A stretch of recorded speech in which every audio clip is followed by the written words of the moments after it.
That's right, Blue. I exist at your whims.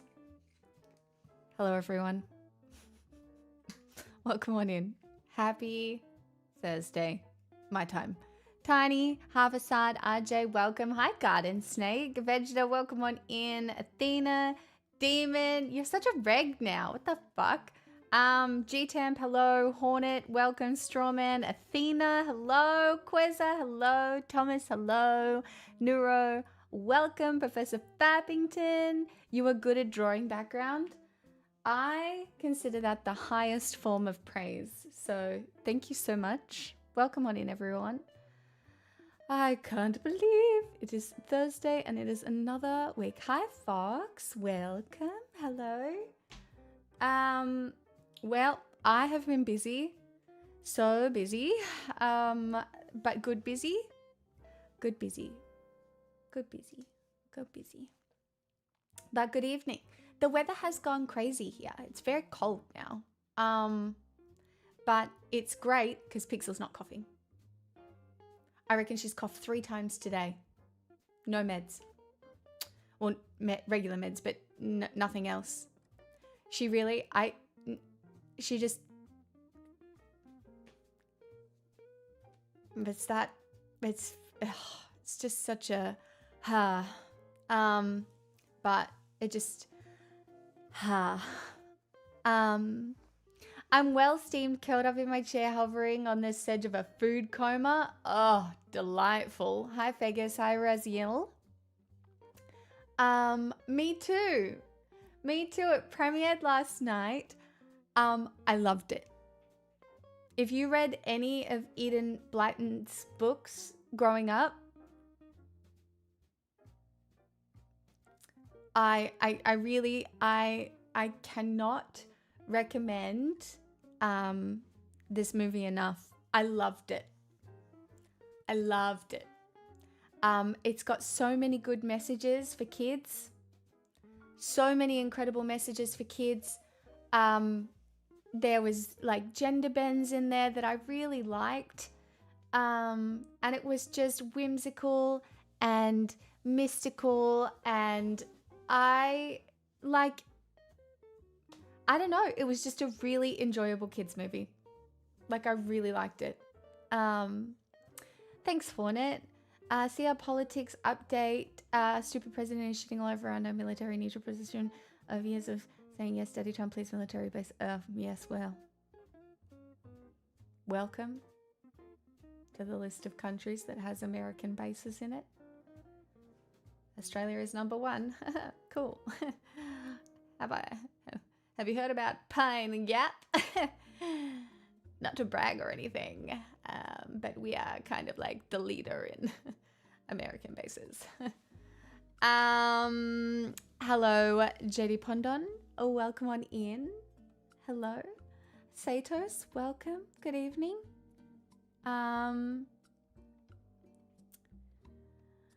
I mean, I think just stuff is going to happen all over the place, guys. We're just living. We are living in a time. I think we just have to go with the crazy. And like witness it, do as much as we can, and then acknowledge that it's fucking crazy. I don't know if this is the millennial attitude, because my entire life has been, it feels like the pandemic. There's just been so much. Like, we'll either handle it or we won't. Shit's gonna happen, shit won't. More shit'll happen, and then more shit won't. People would die. Like, what? It's just fucked. It's just fucked. But tonight we are going to watch this TED Talk I've been wanting to watch, about how maybe the most important, I think, revolutionary thing that we could do is consider where we're putting our attention. Obviously, all your attention has to go on me as a start, but it is the currency, you know? It's the attention span of your life. It's reclaiming it. It is and choosing what to consume, how to consume, and, you know, really, really live what you think your values are. And because I don't know if you guys saw this, but Meta lost a lawsuit today for basically encouraging addictive behaviors on their platform for children and all sorts of things. Like, they were ordered to pay billions, but they don't care because they've already won, right? They knew what they were doing. This is what unregulated internet has brought about, right? Like, this is what I mean.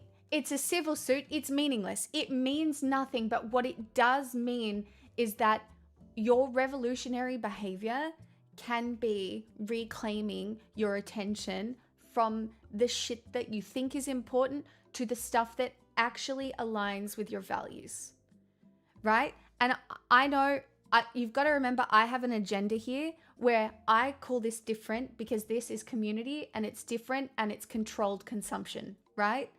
But there are other places where I think it is bad.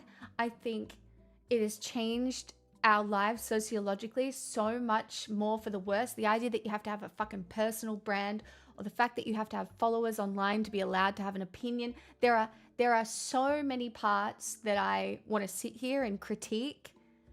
But yeah. No, but I don't think there will be an effect, Tiny. There will be no effect. These companies are too big now. They have too much power, and not enough people sit here like you and me actually critically consuming where they're putting their attention or what they're doing with it.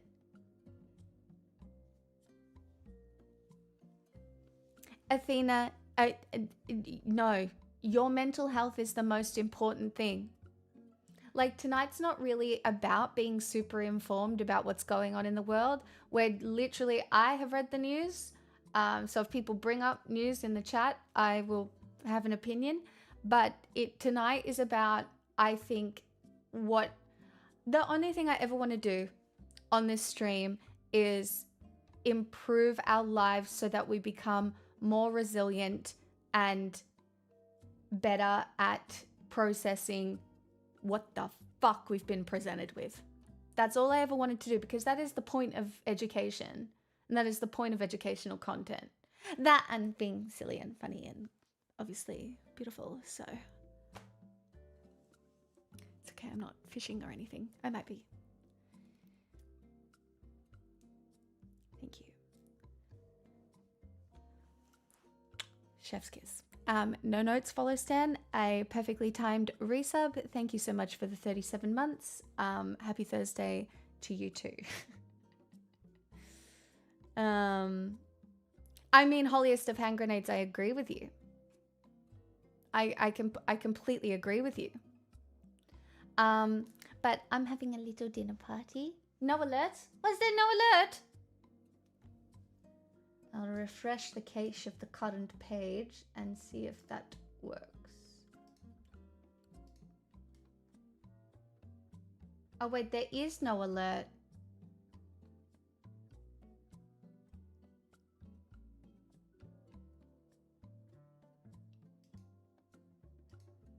It hasn't come through on Stream Elements at all yet. Oh. Cancel.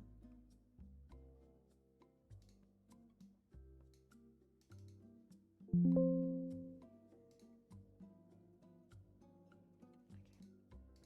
I'll replay. What?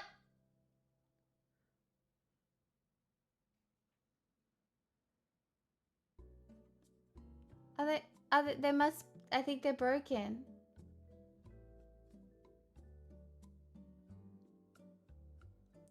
Okay, well, chat, it's one of those nights. Are you ready? Follow Stan, subscribed at tier 1. They've subscribed for 37 months. Happy Thursday.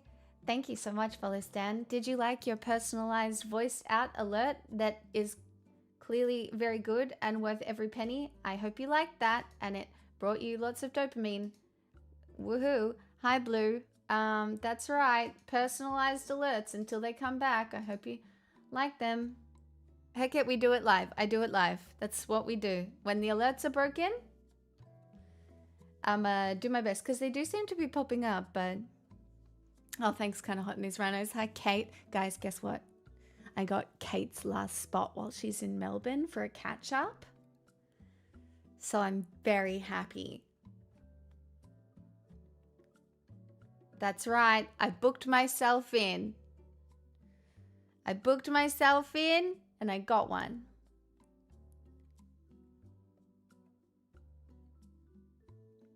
Oh, Blue, that's wonderful. That's so good.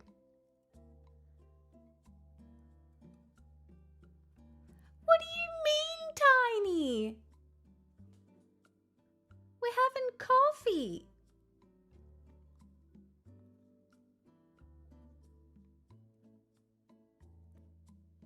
Rude. Why would anybody ever be in danger around me?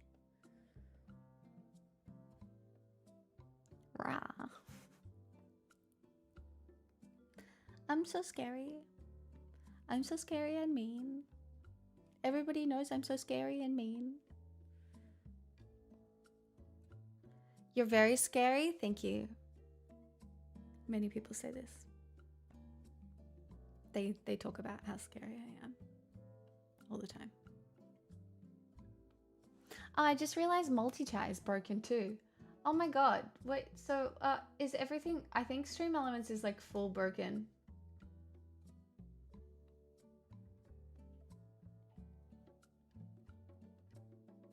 Fuck. Okay. Well, how was the movie you dressed up for? It was wonderful. I loved it. It was such a good kids movie. I will never forget, there's a fart joke in the movie.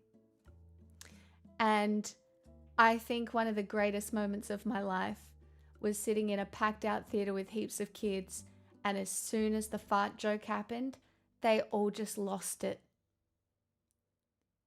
And I don't know if you've been in a room where a significant amount of children have just burst out in laughter, but it was just fucking beautiful. It was just fucking beautiful. It was so beautiful. I loved it. I know, next season of Bridgerton is the lesbian season. Yep, Blue, that's right. Because they changed Michael to Michaela.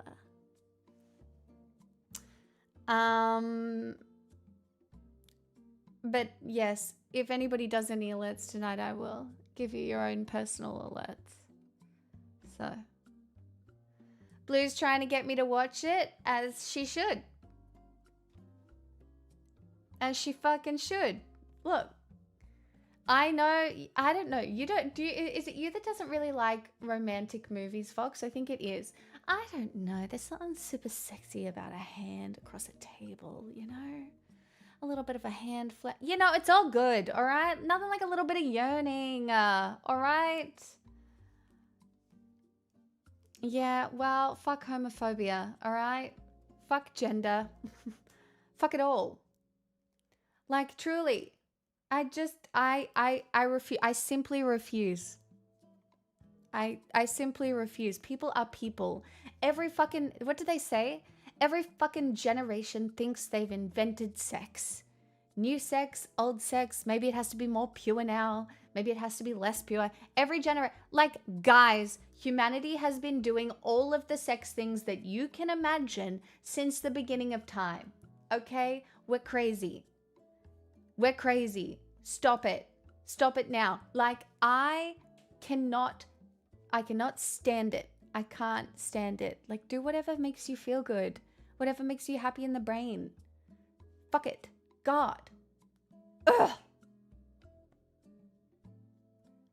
Freaks in the sheets before sheets were even invented. They were freaks on the hay. There were freaks on the hay, freaks on the grass, probably freaks on the sand too. You know? I mean, and we saw in Witcher, they probably even fucked on unicorns when they existed, because they were definitely real. You know? The strap-on predates the wheel. All right? Come on now. And that's politics. Oh.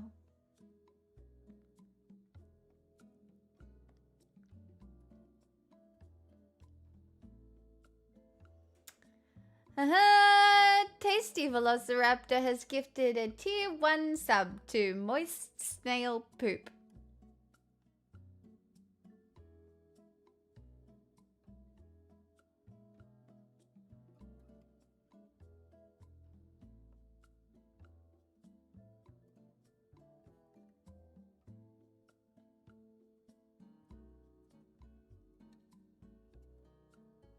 Why must everything be broken?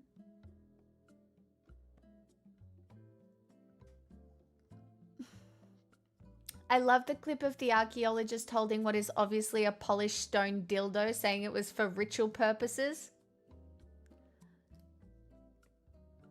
Yeah. Thank God fishing works, I know. Nothing else is working.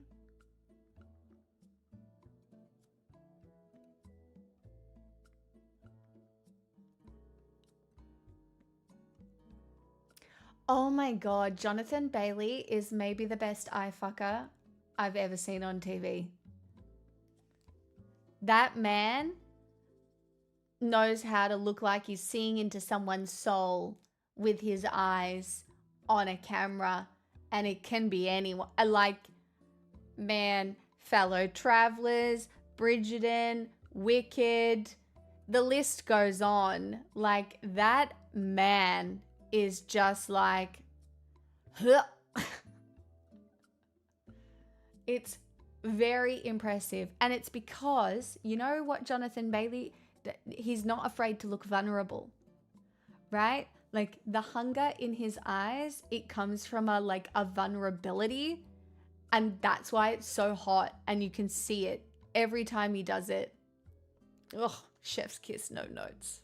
Chef's kiss, no notes. Lol Blue. Hi Van, welcome on in. Yeah, he is an A-class Sienna.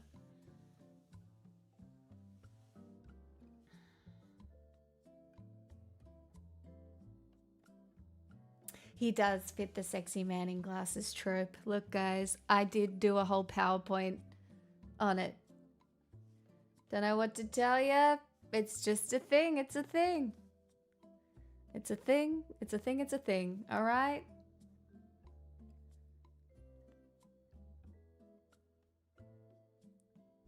Athena, very much so.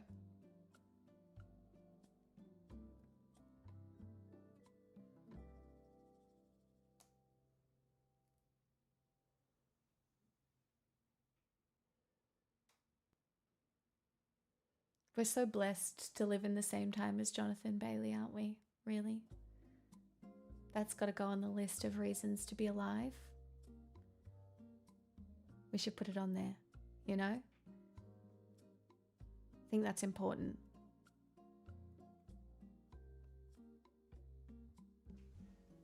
Just realized I probably got a little messed up yesterday. Who is Jonathan Bailey? Vox, you know who Jonathan Bailey is for sure. My 13th reason to live through historical times. No, but truly. Guys, I've got to be honest with you. I'm drinking flat Coke Zero from yesterday.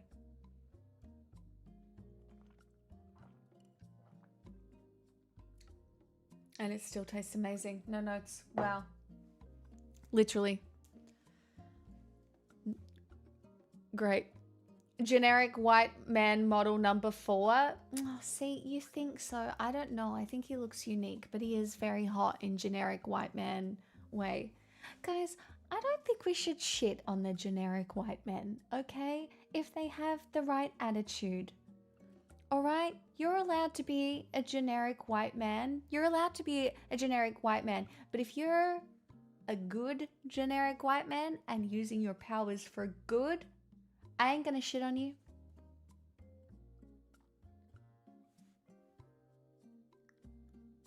I'm not gonna do that. I'm not gonna do that. Use your powers for good, generic white man of the world. Okay?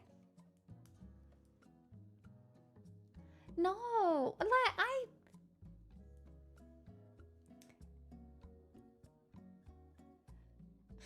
Some generic white men are fine. You shouldn't judge until you try some of their craft. Yeah, you never know.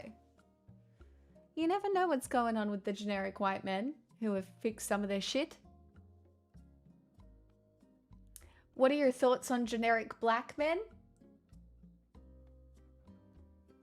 I feel like we're getting into... There's nothing wrong with generic black men either. But I have to say that I wouldn't really know what that is. It's a trap. Well, I don't know what that is. I know this is really fucked, right? But in Australia, it's quite multicultural now, but it is very, very different. And I have not spent enough time.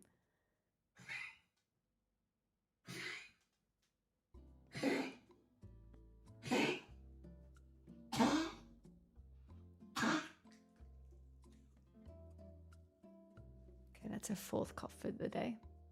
Now give me an architecturally interesting face with like a big nose. I mean, yeah. I mean, interesting faces are incredible. I mean, who am I to judge? I fall for generic white women all the time. Look at Hannah Dodd. Her face was sculpted by the gods. I'm taking it personally because I feel like I'm a generic white woman. Do you know what I mean? And I know that some people would look at me and go, hmm.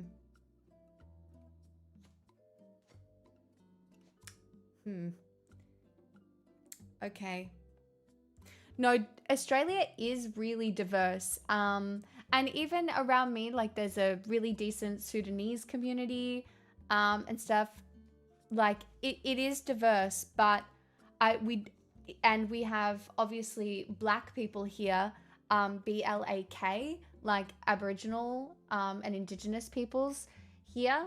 So there definitely are, but I don't know how to explain that it's not the same as America.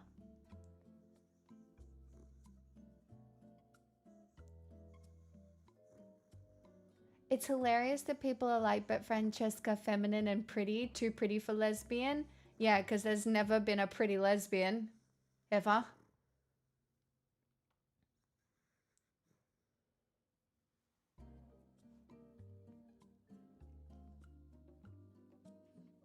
So welcome back, community. Hello again.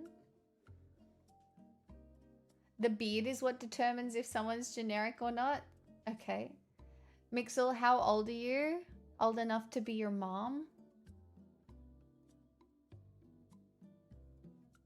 So don't ask me that.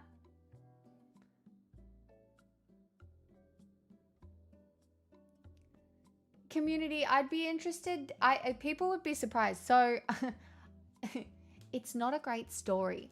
I've kind of only ever been friends with one black guy from America, and he turned out to be the biggest piece of shit. And anybody who has been on the stream for a while knows who he turned out to be. He was the worst.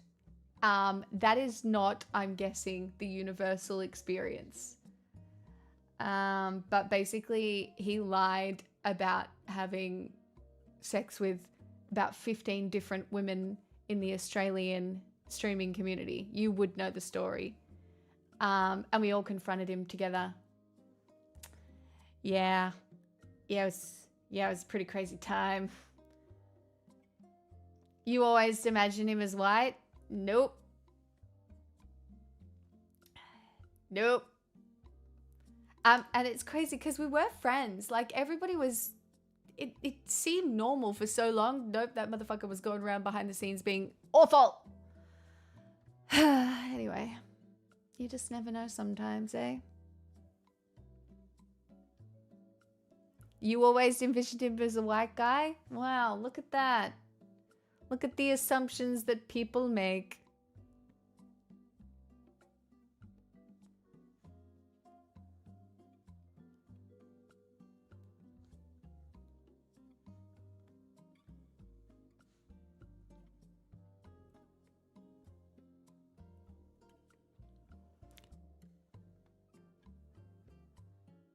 Oh, Athena, just this guy from a story. I should start some rumors. Maybe that way I can get out of the dungeon. Hey, that's so good, Dirty Bird. That's some good progress. I hope it happens.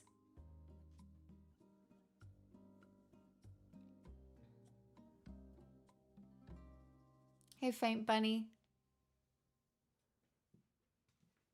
I think my personal favorite thing is when somebody comes in here and asks me how old I am, just so that they can figure out in their head whether or not they should watch or listen to me. Like it fucking matters. Wait. If she's too old, she's not fuckable. And if she's too young, then I don't respect her opinion. Alright? I'm Schrodinger's age.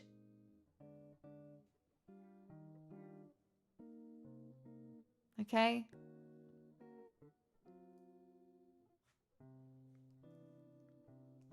Hey, Jazz.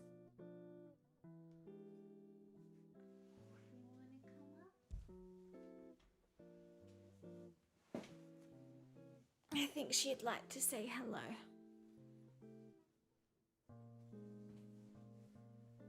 Pixel, how do you feel about life at the moment, darling? Feeling a bit better today? Yeah? Because you have been very good today.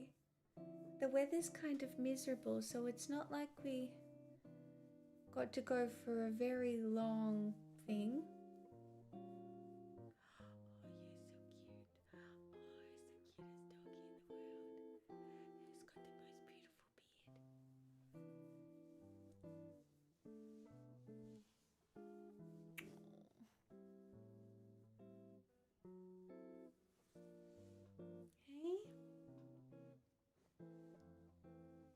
Pixel, I was wondering, tomorrow, did you want to, we'll hang out the whole day, and I was thinking you could have some more chicken, because you do like chicken, don't you? And and we'll maybe play with your ice cream. Would you like to play maybe with your ice cream? Or, and hear me out, we could also play with the ball. Do you want to play with the ball? Or we also have the sloth as an option. Actually, there's probably some neglected ones that I should find. Dog is black. She lied about having no black friends. There was a joke I was gonna make. Then I don't think I can make that joke. Okay? I'm glad you can though, because someone needed to. But it certainly wasn't going to be me. Oh, my little baby.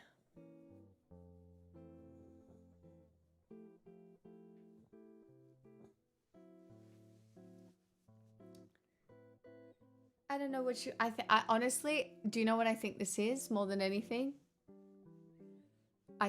I literally think this is her being Pavloved into annoying me at the start of stream because she's fine. Hey, my little baby, you're fine, aren't you? Hey? Can pets be racist? Discourse. I mean, I don't want to speak too badly about my little dog, but she does not like greyhounds. So,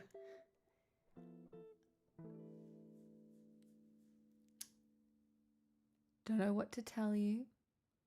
Don't know what to tell you, but the girl, she does not like a greyhound. Hey, you want to hop down? I don't think she wants to hop down. Oh no, not having to wait a whole week for an episode, Vox.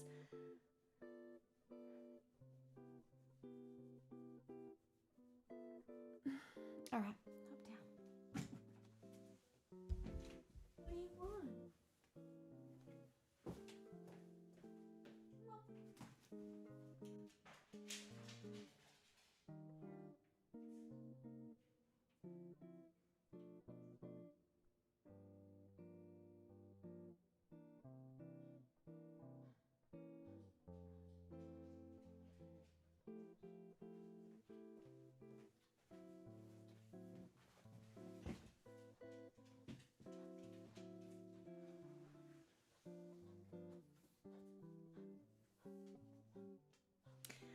Dogs and cats do see in color, but it's a different color palette to us. Right? It's more, I think it's more like grayscale. Like they see yellow and blue and gray, I think it is. Right? From what I know. Because they can smell way more than we can. And so because they've got really good noses. Yeah, so that's why yellow balls are good because they can really see them. Yeah, they smell really different. I mean, it's incredible. Such a different experience.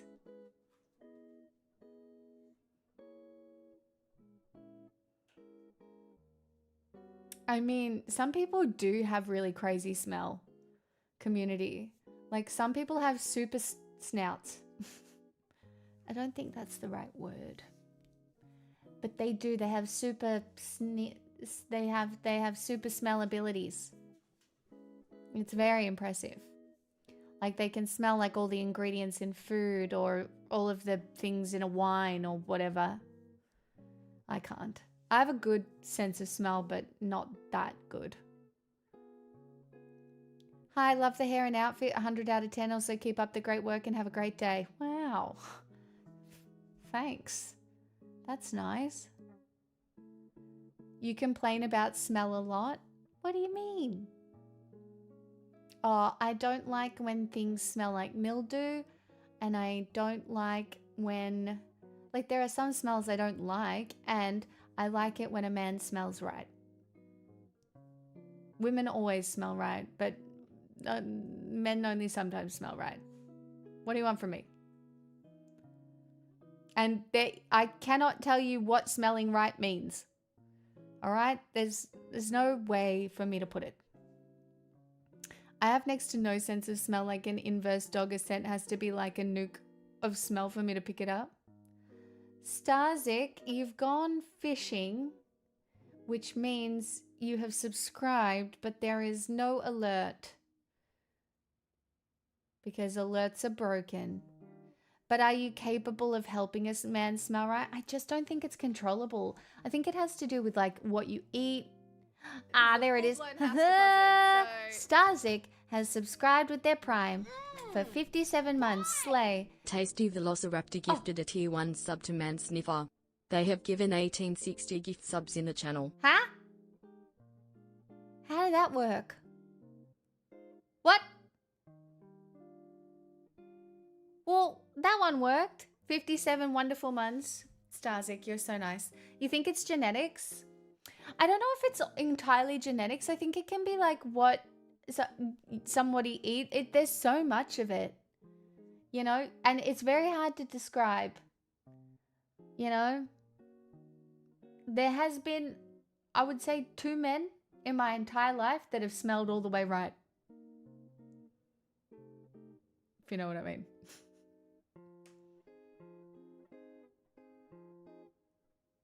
It feels rare to me. It feels rare, but it's like the kind of sniffing you can do when somebody like walks out of the gym is their most smelly.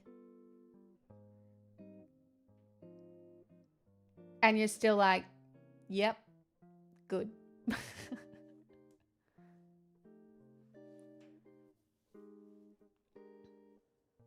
It can be genetics. I have a gene that makes me have minimal BO and dry flaky earwax. Okay, well, Asian people don't smell at all. Do you know this? Like, it's actually crazy.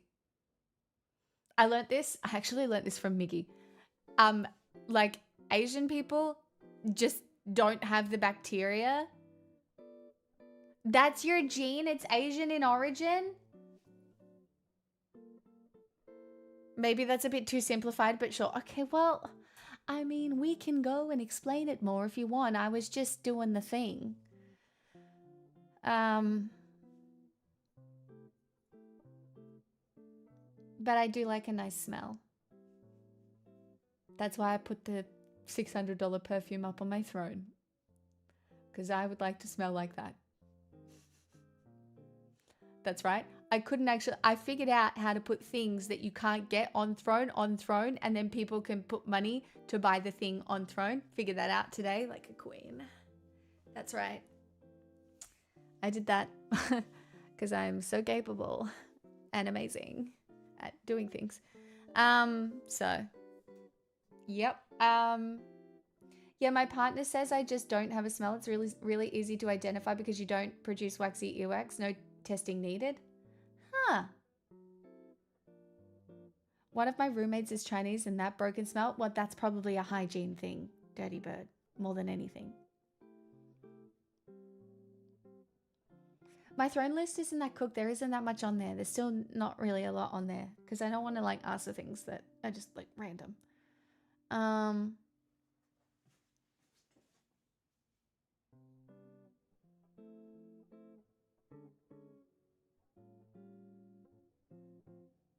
No one can be like whiff whiff armpits in a tactical situation. I don't know. I watched a. I'm not gonna lie. I was scrolling through TikTok earlier today, and there was an interview of this one lesbian woman. She was on Grey's Anatomy. Actually, I think they're non-binary now. I think they're non-binary. But the interviewer was like, "And how would you kiss me at the end of a first date?" And she goes in, and she goes to go for a kiss on the cheek, but then goes in for the immediate neck kiss, and I was like, interesting. And I've never seen so much swag. No, I've never seen so much swag. I was like, damn. Like that's because you know, like at the end of a first date, going in for like a kiss can be, you know, it can be a lot. Some lesbians really have the audacity, and it's backed up too. It feels like, but damn, like going in for like a cheek neck moment is very, interesting. This is why attractive vampires eat good. Stop, that's so funny.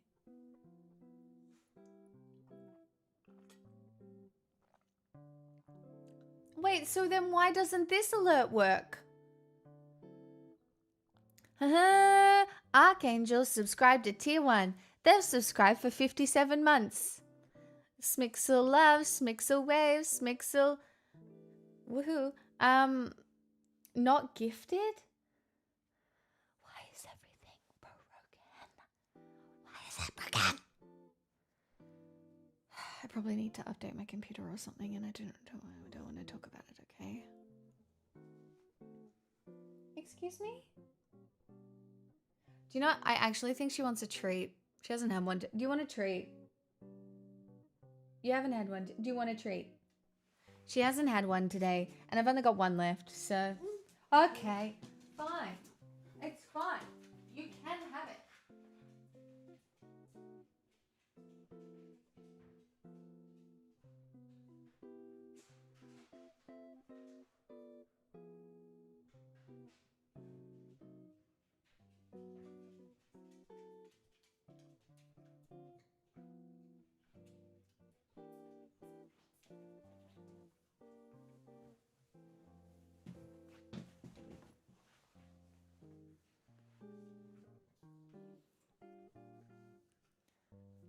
Replacement, boyfriend, candle, insane perfume, Spice Girls costume, dummy mummy boot. Yep, cooked.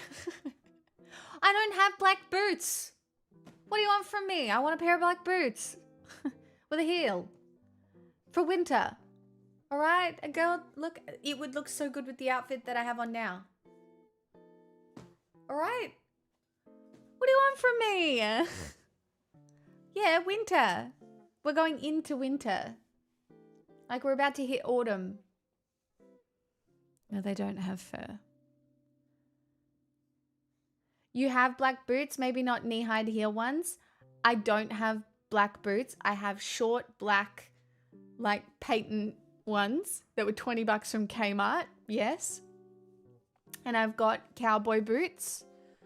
I've got like little black cowboy boots, but you can't wear cowboy boots where you would wear a black heeled boot. Jas, my God. It's really, it's like you just don't get anything. I have cowboy boots. Yeah. My leather, I don't have a black leather jacket right now either. It's falling apart. It's unwearable. Thomas, it's unwearable. It's disintegrated. I need to get rid of it. I can't even fix it at this point.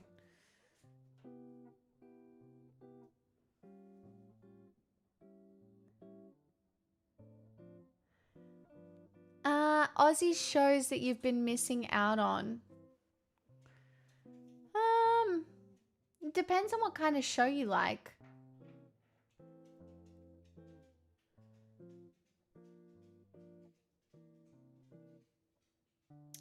Yeah, diet affects sperm. We know that. I actually have a whole thing of pineapple in the fridge from my sperm. Not because I feel like eating pineapple, but obviously so my sperm is good. But we know that. Everybody knows that.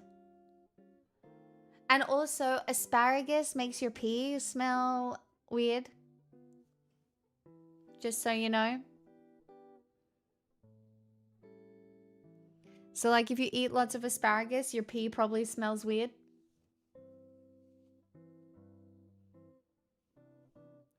Most men have tasted their own sperm.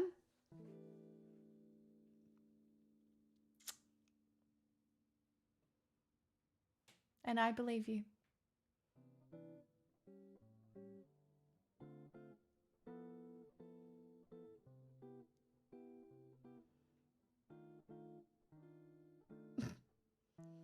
This information needs to reach the lobsters ASAP. So anyway, how's the weather? Most men in a sample size of 1.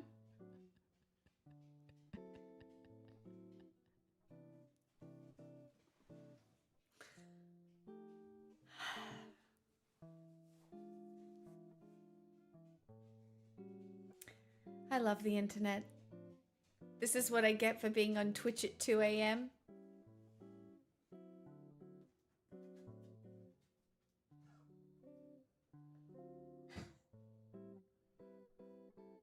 Hi, Famis. What a time to arrive. Welcome.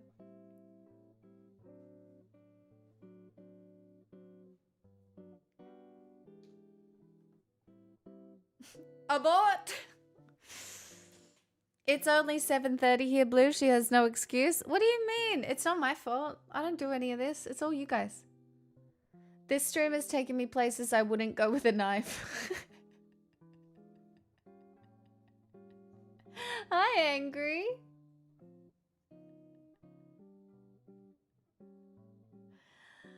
Lobsters and asparagus sounds like my kind of conversation. Hi, Will. Welcome.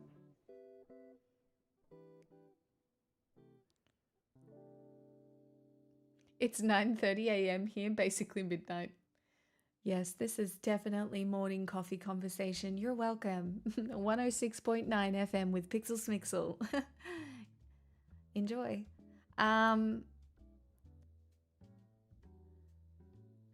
To whoever sent that chat message, did the Journal Factory explode? I do love that new one.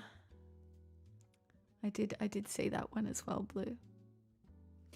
Want to come to a club where people were on each other? What? Oh, for the lobsters?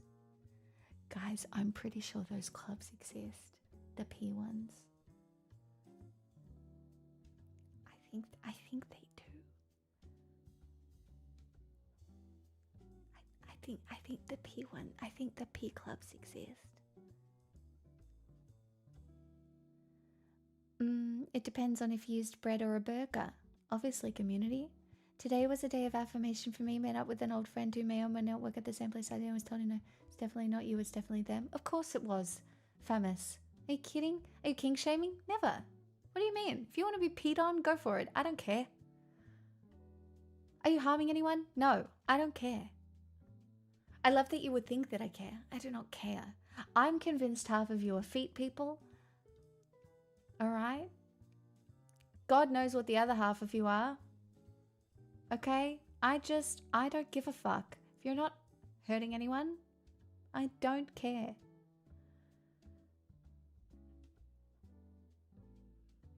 Are you harming anybody without their consent? You don't have to clarify every time. I'm not clarifying every time. Okay? Oh, I see what you're saying there. In case some of you want to be masochists. I understand. If that's your thing as well, good for you. You know? Honestly, I just assume there is a high correlation between... Never mind. We've gone far enough. We have reached the stop sign. I'm not doing it anymore. Oh my god, Dirty Deets, that's a historical deep cut. The PPP party. I'm not finishing the sentence.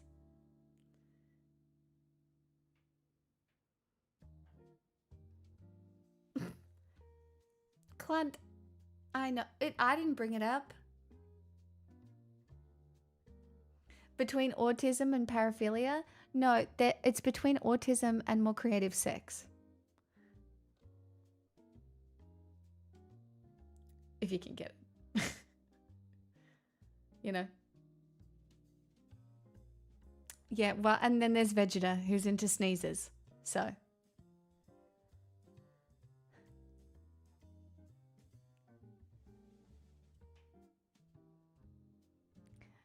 Because of the role-playing aspect, Super Dark Void? Probably.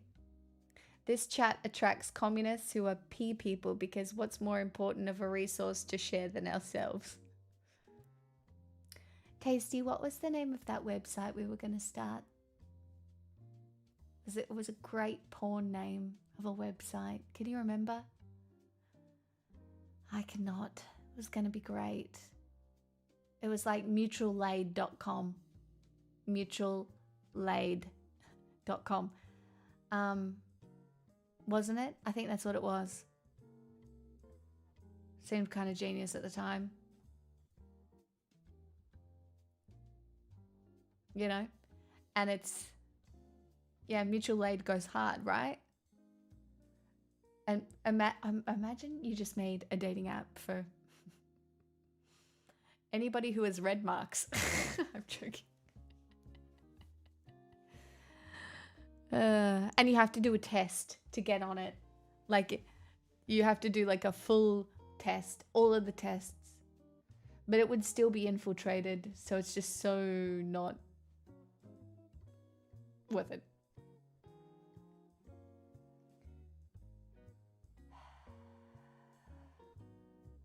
How did we get here?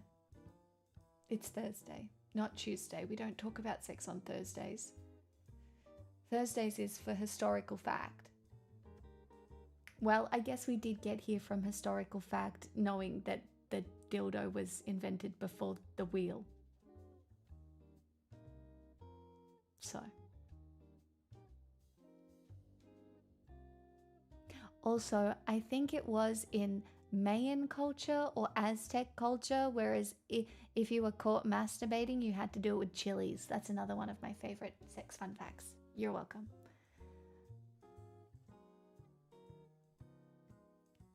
Historical fun facts with Pixel.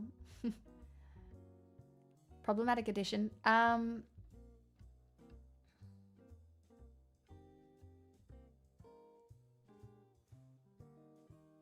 The Romans used to clean their clothes in urine. Well, that would have been interesting.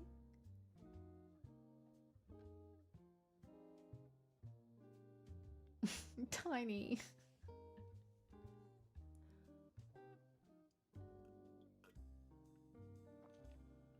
It was an Aztec thing. Very good.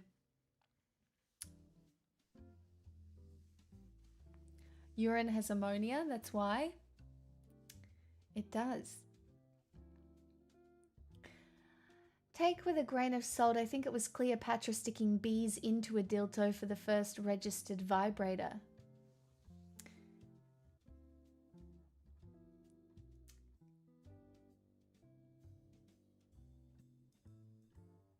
Wow.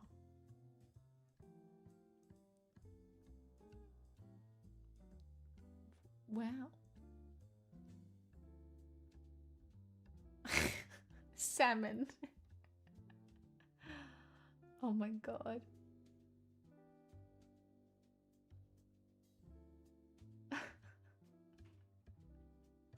The freak level you have to be to come up with that. Well, that's the other thing we're talking about, right? Because every generation thinks that they've invented a new way to have sex when it's just not the case. Although I do find it funny that, you know, historically men were looking at a pair of ankles and being like, oh, they're so hot.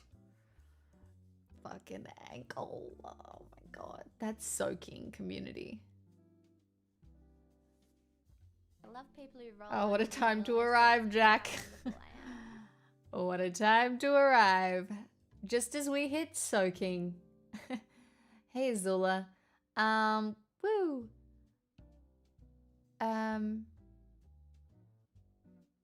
Exactly, pizza. Ankles are still hot? Oh, agree. Feet guys with fewer steps. Maybe that's where it came from.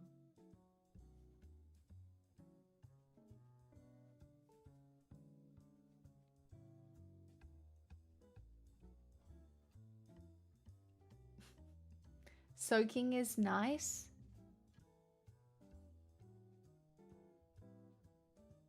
Faint bunny? What? Are you a Mormon? Have you participated? Yeah, bro. I cannot imagine it. I cannot imagine being a guy and having my mate there going like, yeah, man, get it. Woohoo. I like watching soaking vids.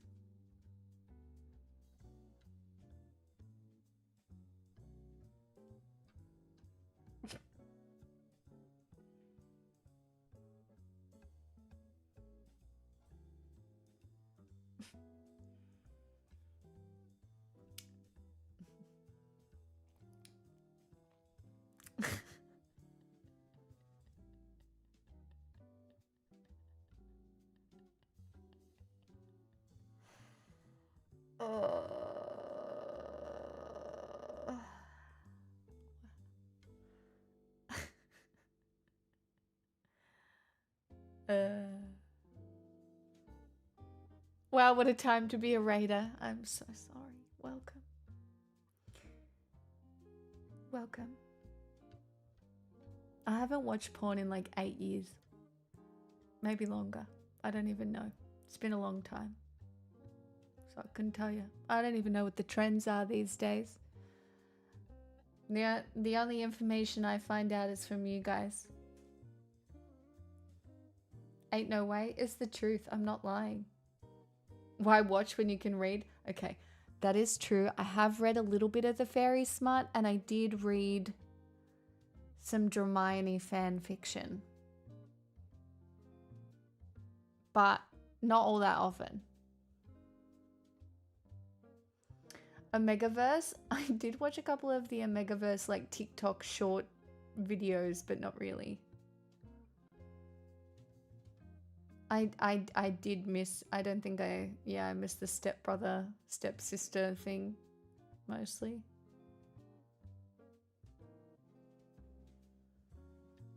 You were being highly inspirational until the reading part? Well, I don't know what to tell you. My sex life is just that good. I don't need it. Oh, I did watch Heated Rivalry. I don't think that counts though. That's a love story. It's different.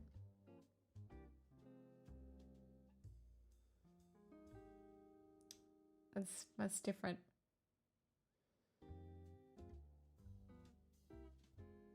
Porn can have a plot.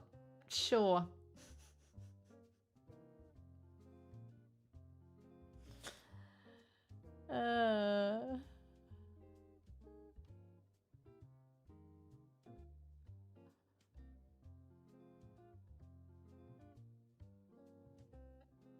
I haven't seen Pilion Orangutangi. What's that? I love the scene where he's on the phone in the cabin. Faint bunny.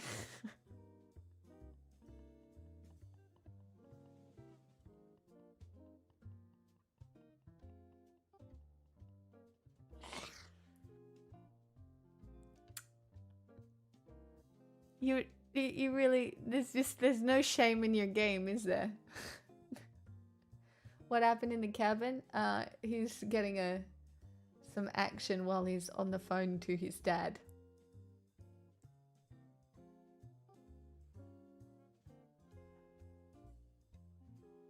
Oh, it's that new one with fucking what's his name? Actually, could somebody make sure that that finds its way onto a particular server? Maybe, if you know what I mean. I wouldn't mind watching that. Because it's got Alexander Skarsgård in it, doesn't it?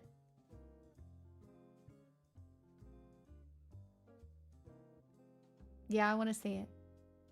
Can somebody... I don't know who, But just, you know, if you're picking up what I'm putting down, yep, you're welcome. Thanks, Rangy.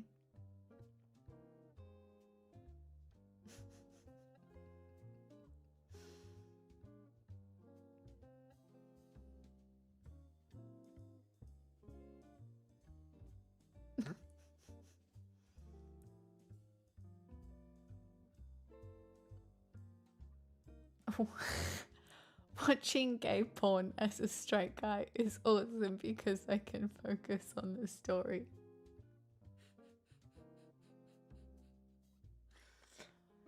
Chat, who wants to tell him?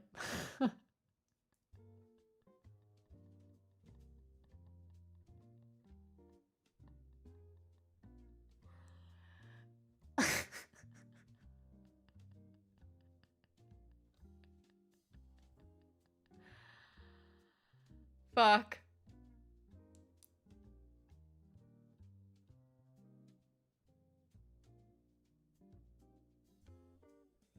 Wagwang Gangnam. All the all black fit is given, missing the black ski mask and your full gang. Sayed. I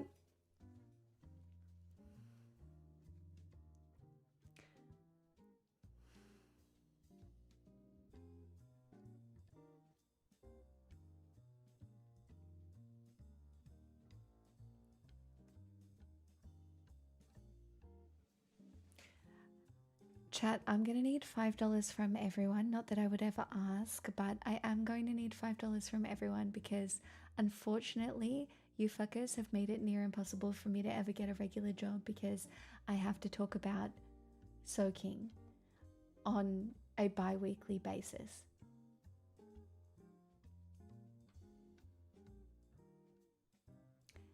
Please and thank you so much for your attention to this matter, and we'll continue on. My friend, so I've been told, also watches gay porn for the cinematography, lighting, and color gradient education, not to mention the in-depth character development and story arcs. Well, look, we can make this academic if you want, but there are a lot of straight women who watch gay porn because there is no power dynamic. You are watching two people desire one another with exactly no power dynamic. Well, except for like a top and bottom sometimes. But like there's a level of respect sociologically. Yes, obviously there can be a power bottom dynamic too, obviously. But like obviously. Guys, what why? Why are we doing this?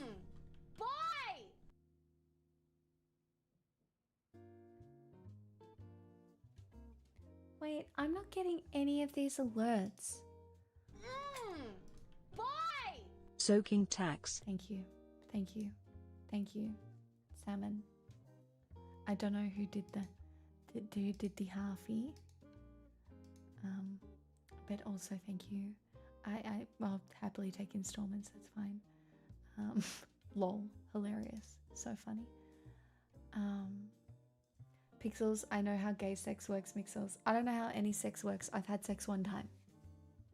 It's literally just been once. The one time. And my response was, is that it?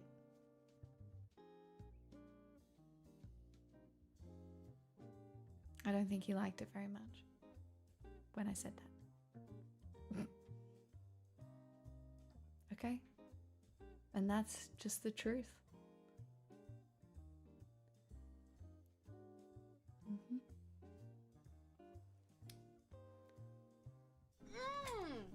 Boy! That's cheating.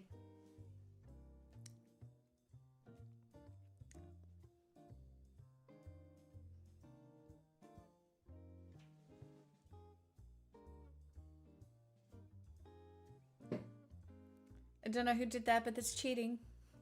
I know how to fix everyone. Donald Trump has had sex multiple times.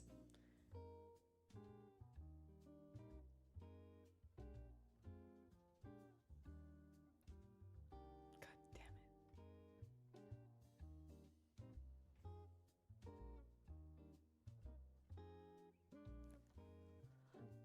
it. Bleh. footy time on that note. That's really valid. That's really valid. Now, as I was saying, tonight's topic of conversation is about this attention span situation. I wanted to watch this old TEDx talk just to it's quite old. It's 9 years ago, so I kind of just wanted to go back and watch it because I just want to see.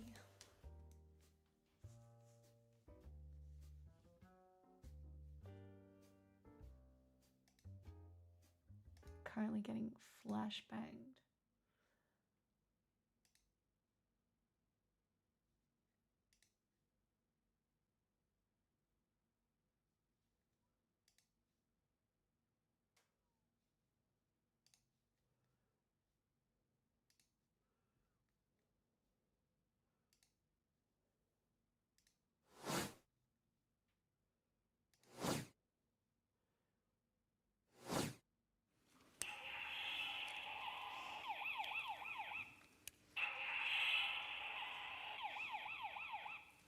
That caught your attention. Wait, I People who can't. roll on in and realize very quickly Hey! how wonderful I am. Grub Truckers, thank you so much for the raid. I can't see chat right now. Why? Because all of my shit is broken today for some reason. So I've just got to move some. Ah, no! What have I done?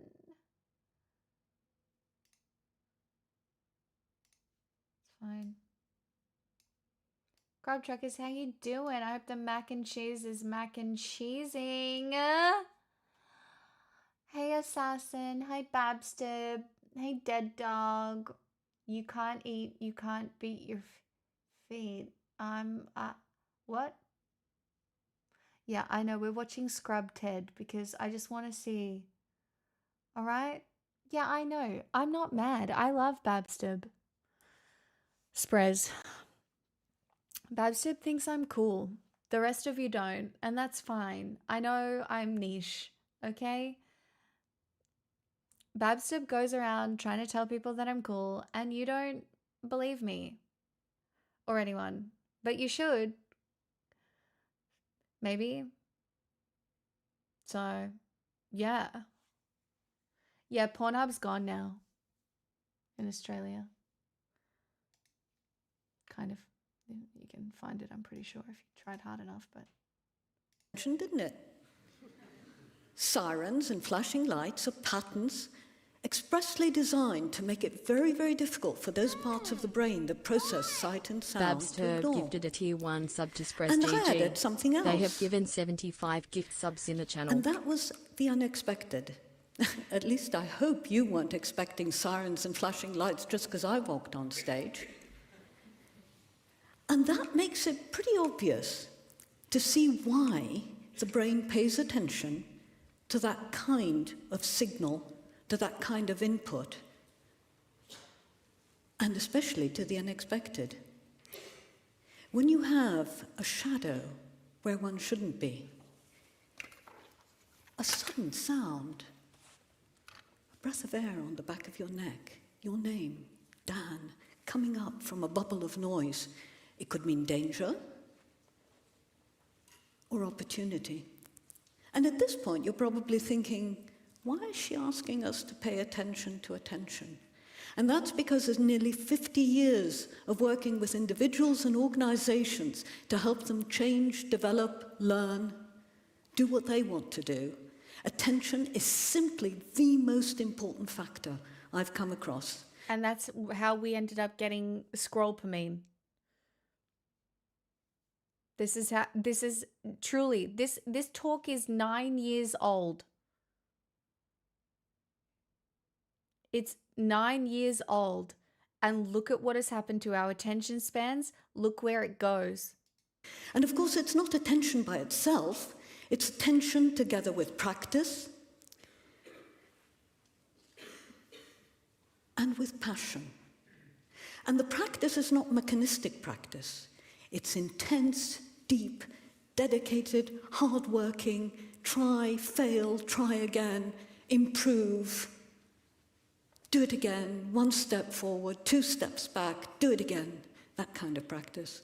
And in order to do that, you need the kind of motivation that comes out of passion. Up until about the middle of the last century, scientists believed that the adult brain wasn't plastic. It didn't change very much. Of course, it changed a bit, but the big Do you all know it's not natural for humans to learn to read? Like, we can learn language naturally through speaking, but it's very hard. You can't really learn to read on your own without direction. It's very, very, yeah. Like, learning to read on your own is very difficult. Somebody can fact check me on this, but this is just what I remember from my parents. But like, reading is something that generally has to be taught. Like, you can learn language, you can learn lots of other things, but reading, very, very difficult. That's why changes happened in infancy, from the womb to about 3 years old, and in adolescence up until about the end of the teen years. And after that, well, it was a bit of a plateau, or all down there from here, all downhill. I'm very glad to be able to tell you today that that is simply not true. The adult brain changes significantly with every input that comes in.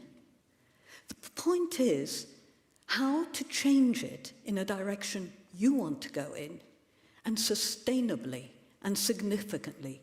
How do you change a bad habit? How do you acquire a good one? How do you become better at a particular skill?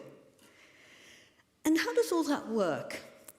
Well, it's our emotions on a spectrum from fear to trust and love that act as labeling machines. They say, this is good, this is bad, and, oh, hang on a moment, that potentiator, the alt bit.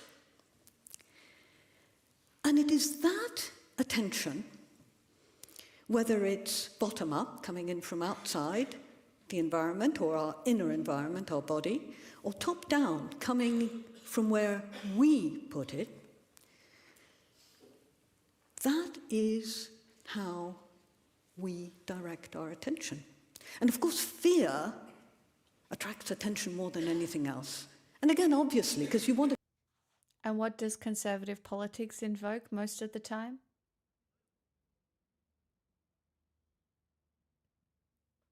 I'll give you one guess. No, it's fear.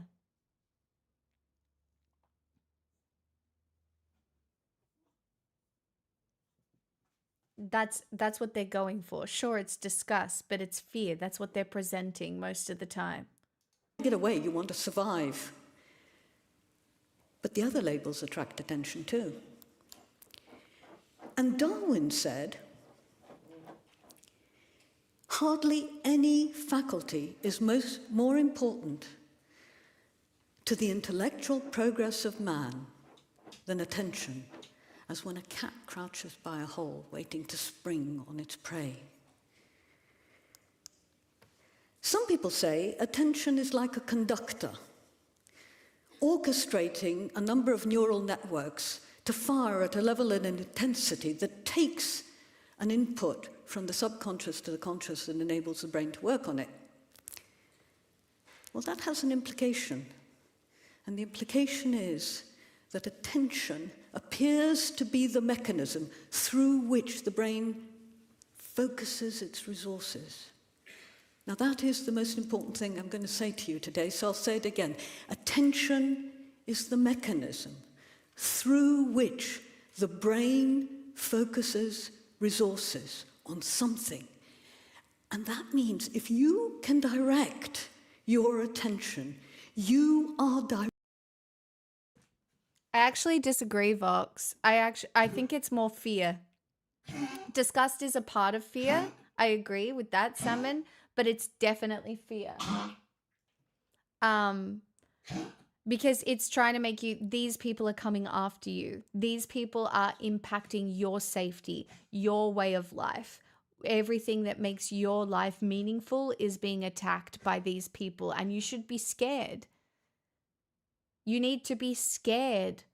That's what they're telling you. You need to be scared of the whatever boogeyman they're coming up with.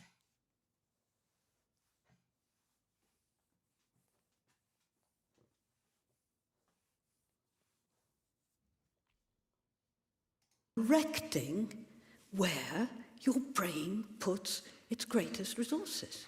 How good is that? And why should that matter? It matters because the brain is highly resource intensive, and as a result, it's a very competitive environment. Different parts of the brain compete for processing power in order to do things. And the resources aren't infinite. So that processing power, to be able to direct it, is absolutely phenomenal. That power of attention was first discovered by the great Michael Mesenic in his lab doing some experiments with owl monkeys. They looked at the brain of owl monkeys before and after the experiment, where they were tapping a lever with one finger for a reward of a fruit pellet. And after that experiment, that part of the brain that controlled the finger had literally acquired more territory. More neurons were devoted to finger pressing. It's kind of scary, the things that we practice in our lives that end up with more neurons associated with it, right? It's like, okay, you're putting a lot of attention here. We're going to put more attention here. And then we're going to practice this. And we're going to flesh out this part. And it's you scrolling your phone. Or it's me scrolling my phone. But the interesting bit comes when they change the experiment, and instead of the reward coming as a result of the finger pressing on the lever, it came as a result of a sound coming through earphones. And guess what? It wasn't the part of the brain that controlled the finger, it was a part of the brain that controlled hearing. Hearing. That grew. And there's another example much closer to home. There are no windows in this room, but if there were, you could look out and see plenty of London black cabs. And the brains of London black cab drivers have a greater right posterior hippocampus. And that was published by Eleanor Maguire and her team from UCL in 2006 to great acclaim. But there were some questions, like, is it because they're cab drivers that the right posterior hippocampus is bigger? Or is it that people with that kind of configuration in the brain choose that kind of career? So they looked at bus drivers' brains, and they found the same differential. Black cab drivers' brains were significantly... Find such good goop. I'm drinking and will likely be obnoxious. Hi, pigs and friends. Hi, Ruggers. Thank you for the 9 months and the sneaky tier 3 and also the gifted sub today.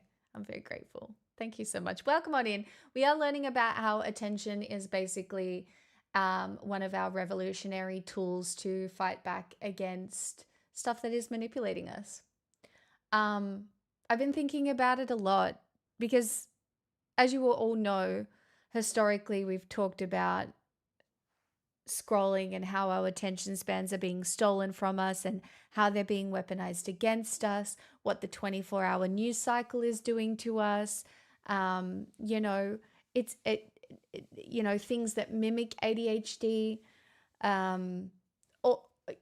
There's so many things that are being played with our attention spans. And I do think a revolutionary behavior that we are maybe just undervaluing a little bit is what we do with them. It's a super dark void, I swear to God. Is what we do with them. I feel like a lot of you who hang out here, your attention spans are not too bad, especially those of some of you who talk and participate a lot, because you do actually kind of have to be actively engaged to be able to do that. And it's quite different to scrolling on a phone, I think, in some ways, because, there is dead air. I'm a real person. There's dead air. There's moments of conversation that aren't as entertaining. Um, but I think any escape you can get from excessive doom scrolling is really good. Tiny night. Larger in that part. No, Thomas, it's been painful for me to sit down and read books too. That's why I'm fighting for it at the moment, because I actually think it's revolutionary behavior and it aligns with my values. And also, I grew up reading a lot, and so I know it's something that I really like. And it's potentially something that has been stolen from me by corporations.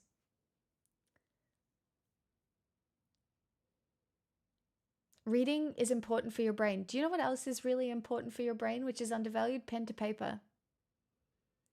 There is something that happens when you are writing and your brain has to use your hand to write out words that does something to your brain that is important for your brain. We're looking at literacy rates of Gen Z children right now, and they are worse off than millennials. They are worse off than millennials. There is something that got missing along the way because of the way technology has advanced. Like, education hasn't kept up. Yes, there are other skills that they're learning, but we are going to have to figure out how we balance this, because people are getting so lost along the way because their attention spans are gone. Kaput. Nothing is enough dopamine when you have dopamine crack available to you at the end of your hand. And then they did something else. They looked at London black cab drivers' brains after retirement. And the right posterior hippocampus had begun to shrink already 3 months later. Wow. Use it or lose it, literally.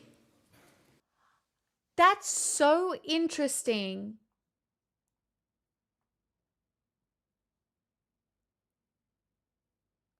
That's so important. What do you mean? 3 months into retirement? That's such... Wow.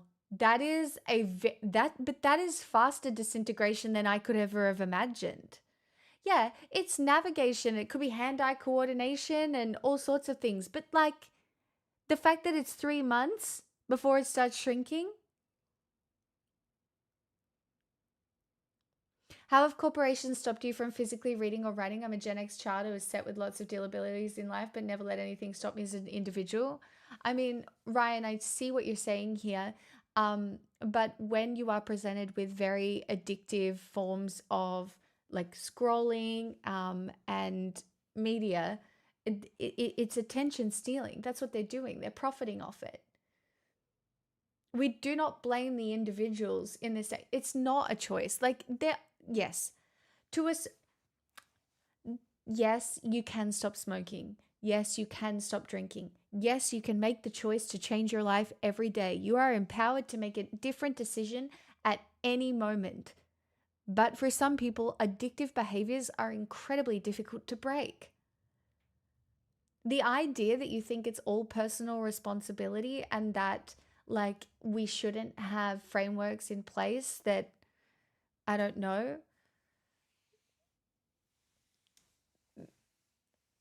maybe make sure we're not getting kids addicted to short form content so their brains don't work. I don't know.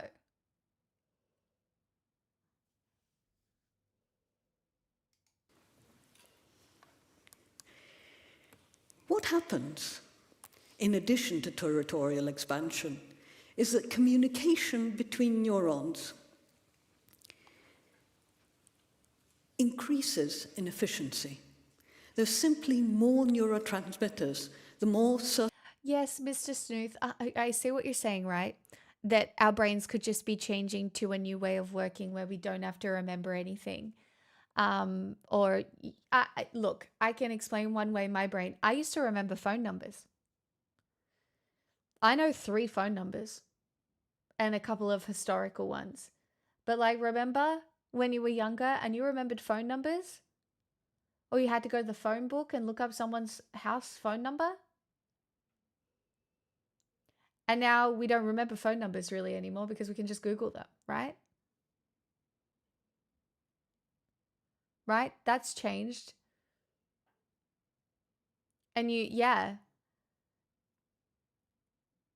like obviously our brains are going to change, but we have to know if reading specifically and writing specifically are very important to healthy brain development, they should still be encouraged.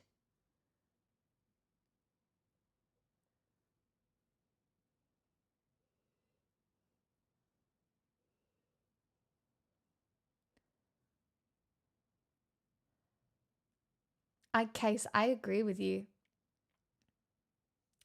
I don't, we could try and find a video on it, but I really think pen to paper is sometimes very important. Certain neurons communicate between themselves and the brain and the body in patterns on a regular basis. So the more you practice, the easier that communication becomes, the more regular it becomes, the more reliable it becomes. And not just more neurotransmitters, increased sensitivity in the reception. And that's not all. More synapses are created because more dendrites grow along an axon when neurons communicate regularly, when they fire regularly together in response to the same signal. That's called learning. And even that's not all. Regular firing of a neuron causes the axon to be wrapped round more thickly by the myelin sheath, which acts as the black rubber coating on the old copper wire. It protects the signal from leakage and it sends it down the axon more quickly. So you have increased territorial growth, increased synaptic efficiency. It's like, because I did so much ballet, a lot of the moves would be very difficult for me now, but I could do them poorly with bad technique. But my body knows everything because that shit is wired into my fucking brain. But that is the thickest black cable around it you've seen because I did so much of it.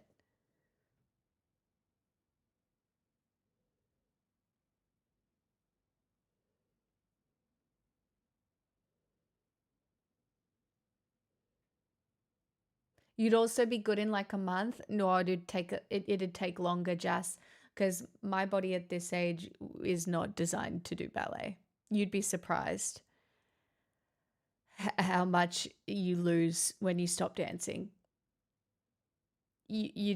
It's not even injury permitting. It's just ballet is so complex in the way your muscles have to work. It would take a lot longer than that. I was wondering where the poise came from. Yeah, it was ballet.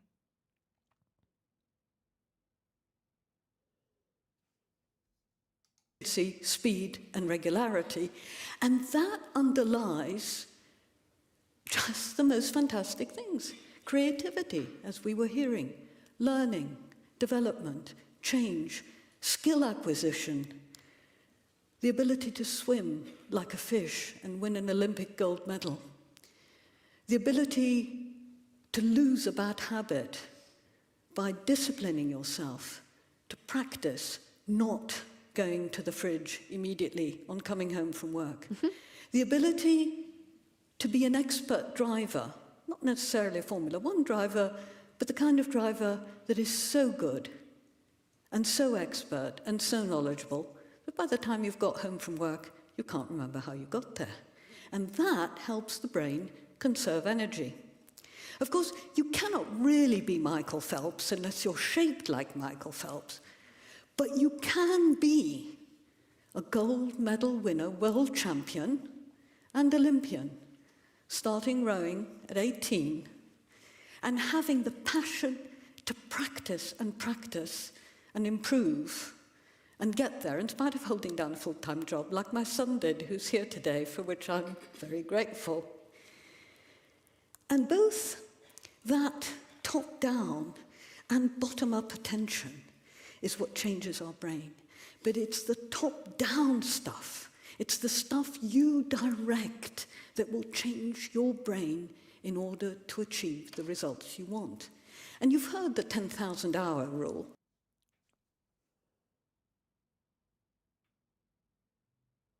I'm going to say something crazy right now. And I'm just going to need you all to go with it for a second. But once I realized that my birth date was wrong and I'm actually was not a Pisces rising, I was actually an Aries rising, a lot of my life started to change, because basically what I was focusing on from a top-down approach wasn't even what I was supposed to be focusing on. I was really disconnected.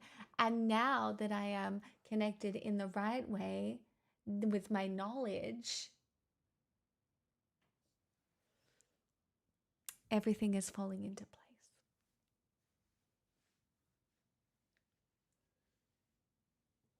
And that's science. And you're welcome.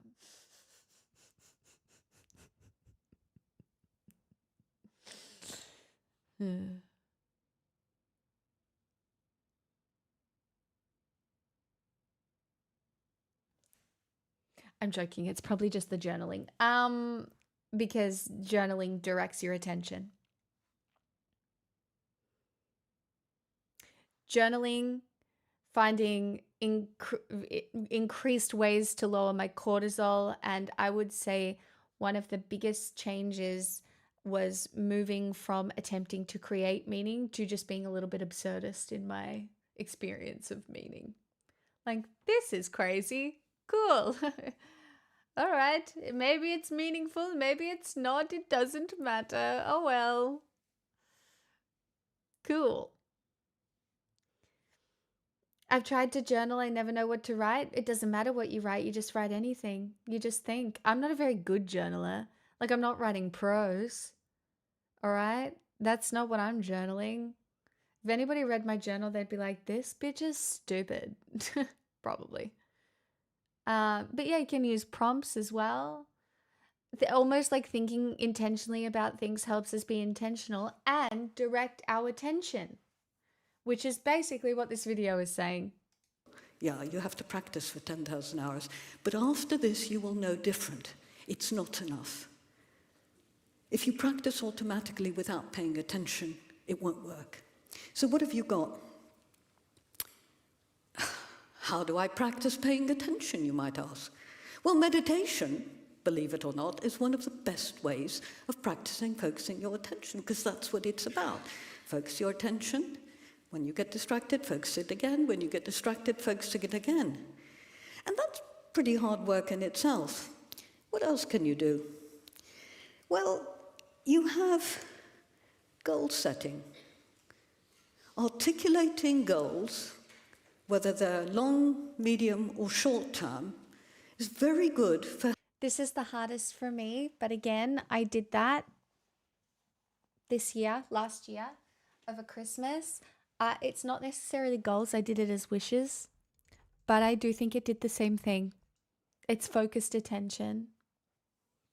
And because it was written pen to paper and burnt and sent off into the universe, Lemo, don't worry, I've got a copy, to see how many of them come true at the end of the year.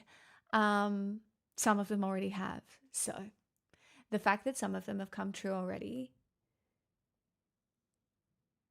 makes me believe that all the other ones are going to come true.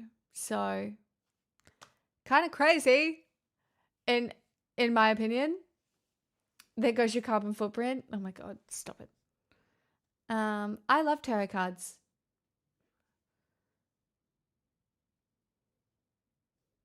Helping to focus your attention. And what's more, achieving a goal, having that little tick, gives you a boost of feel-good chemicals, like a win does. And that helps increase your motivation. Also, I've got an example for you. Oftentimes you'll see up-and-coming streamers do partner pushes. You might have seen a few of them. And then after they've done the partner push, they will see half their community disappear. Because a portion of the community was only interested in reaching the goal. I don't know if you've seen that on here. But it does happen. And it's very interesting if they do it that way. As well. And another thing that helps you develop your attention and your motivation is being in flow. And that means actively looking for stretch activities, things that are beyond your current capabilities, but not outside your potential. That's how you learn to cook. It's how you learn to live a self-reliant life, by pushing a little bit further regarding your skills. And some people get there a lot quicker than others. I don't think I've gotten there very quickly with some of the skills that I now have in my life. Like, my coping mechanism really did used to be staying in bed for 3 days. Did something go slightly wrong? I'm staying in bed for 3 days. To be fair, I was very young then, but that was my coping mechanism. But then at some point it became 1 day. Now I reckon it's a couple of hours lying down, and I have the ability to pull myself out of that most of the time because I have built a level of trust within my brain that I can do it. Like, occasionally, I obviously still have breakdowns. You might have witnessed one or two of them if you are lucky enough to be a long-time viewer, right? But if you can build up self-confidence with the small changes, you can get so much better at nearly anything. Pushing yourself and pushing yourself and trying and failing.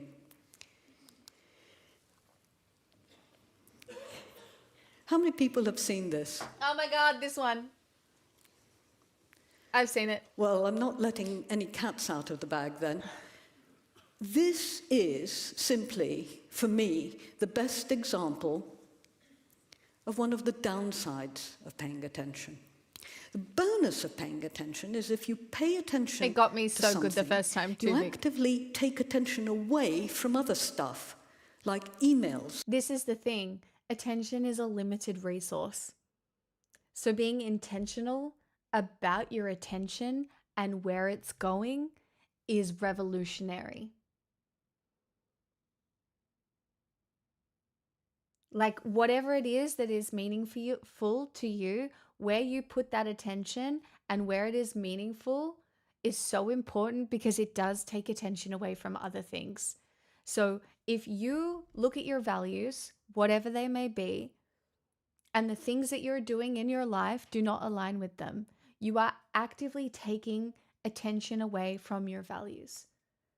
So your values in some cases probably aren't what they should be because your attention is not aligned with your actual values.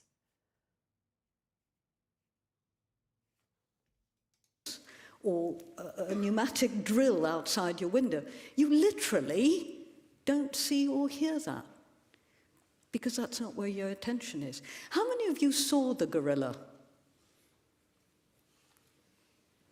That's very good. I didn't. I'm one of the 52% of the people who would have gone to court and sworn on whatever that there was no gorilla.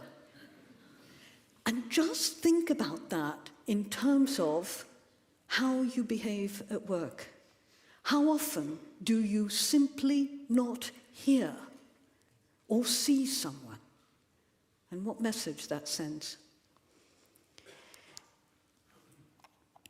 I've been working with some really exceptional people, some great leaders.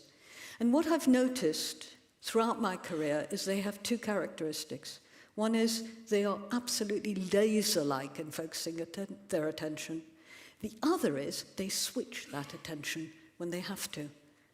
Because the downside, the double... Tasty, this is literally the superpower you were talking about, I believe. Your ability to focus your attention and then switch or switch off quickly and efficiently is the superpower that you were talking about. And I'm guessing it's a practice skill again. Edged sword of attention is missing stuff when you're paying attention elsewhere. And that is due, being able to switch your attention at will is also a skill you can practice. And you practice it by becoming expert enough to spot signals like an oil price that's going down when it shouldn't, by knowing how to balance your gut instinct with your brain, by being open, genuinely open, starvingly open for ideas and thoughts and attitudes from other people.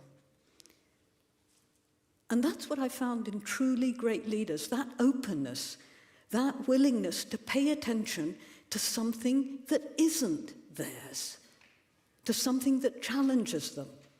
It's just absolutely amazing. And it too is a skill that you can practice.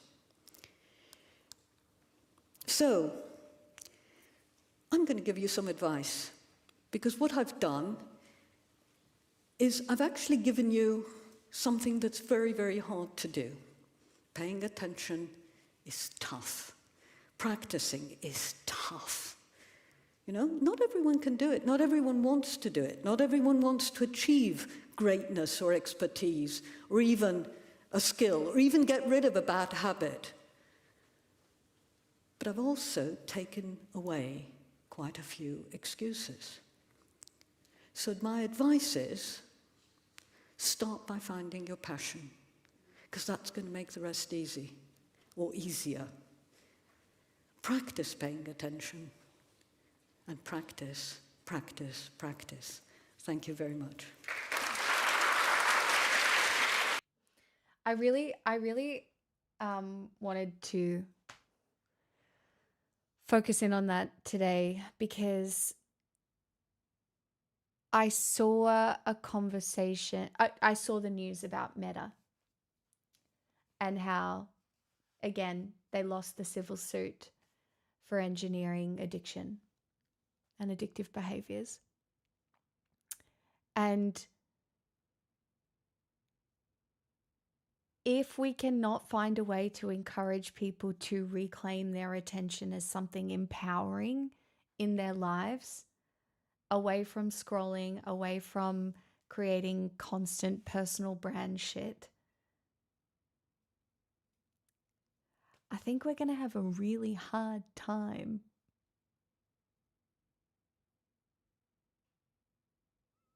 Also, hi Sin, hi Ultimate D-Man, anybody else who has joined us and I haven't said hello to, welcome. Happy Thursday. Don't worry, you only missed that the dildo came before the wheel and some attention span stuff if you're just arriving. It's not a big deal. Also, if you're on YouTube today, I can't see you because everything's fucking broken. And again, because I did have to talk about sex, you all owe me $5. Not that I would ever ask.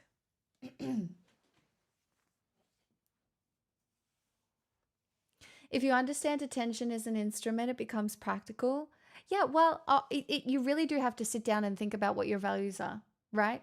So if I think about my life and what is important to me, it is community, continual education,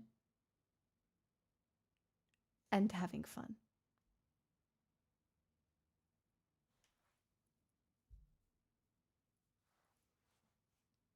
And so the things that I will give my attention to fit into generally one of those three categories.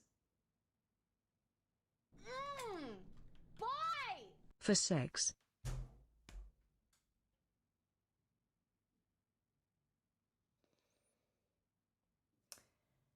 Guys, that's going to get me fucking cancelled. You can't do that.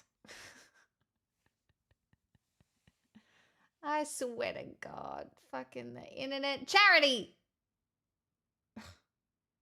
Explain that one to your accountant. My accountant already thinks I'm fucking crazy. Boy! Carmaldio gifted a tier 1 sub to Invisible Gorilla. They have Karma. given 55 gift subs in the channel. Thank you for gifting the Invisible Gorilla. Thank you so much.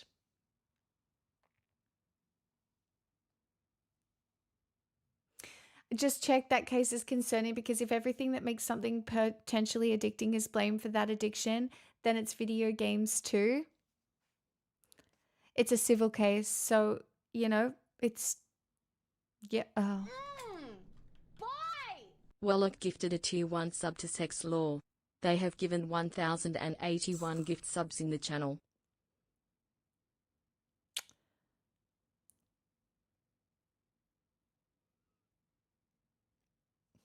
Oh shit, I did that from my business account. They're gonna be like, wow, that was cheap.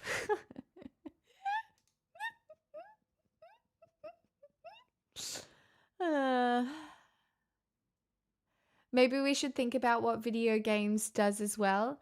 I think that maybe if video games are intentionally engineered to be addictive, which some of them definitely are, like there could be conversations to be had around that.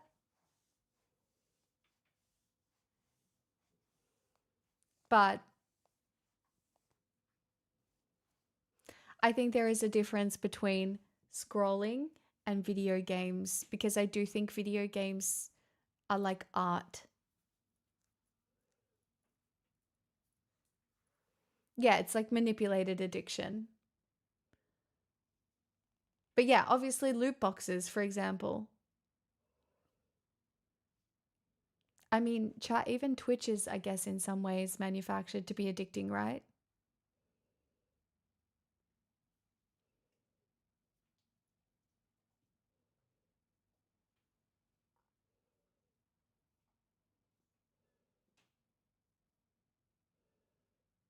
I have a whole philosophical theory about one gaming behavior. Hit us with it. When you're here, swish. I'll take it. Thank you.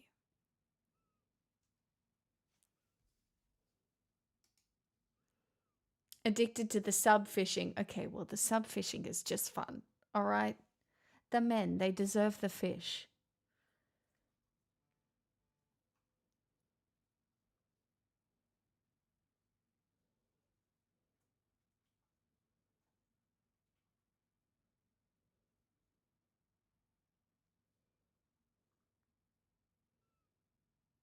More in the way modern day video games keep people playing often over time, not the game itself, but limited time game mechanics. I agree.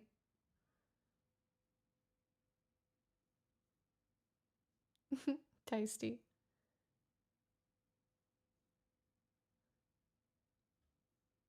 Remember, Jeffrey Epstein smiles every time you open a loot box. Oh. Oh, famous. Captain Farmers gifted 3 months of tier 1 to Kano Vahi. That's so nice. They've gifted 1824 months in the channel. Thank you so much for gifting 3 months to Kano.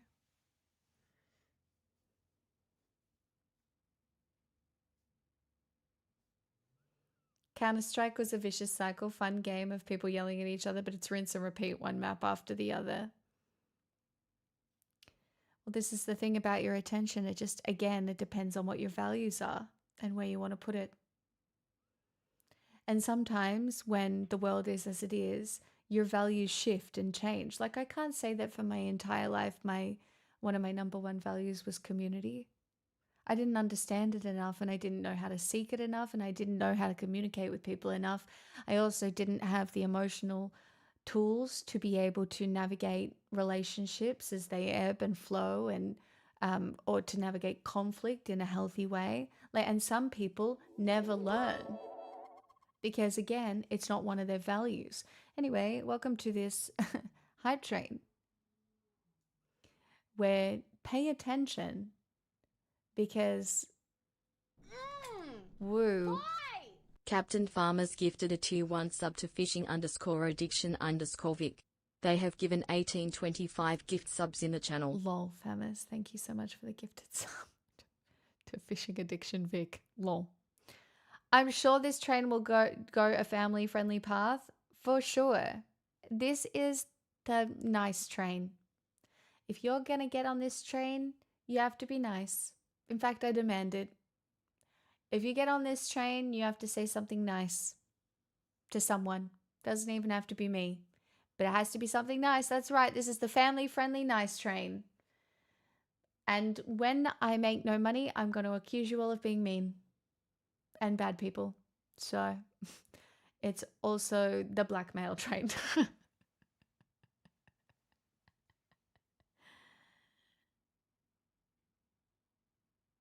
I didn't say I have to play nice, right?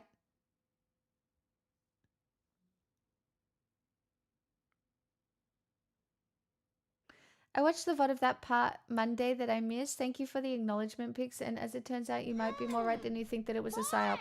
What was Captain a psyop? Farmers Well, tell gifted a me. tier 1 sub to I Am a Good Person. That's right, you They have are. given 1826 gift subs in the channel. Well done. And welcome aboard the nice train. You've got a seat in first class of niceness. Getting community here?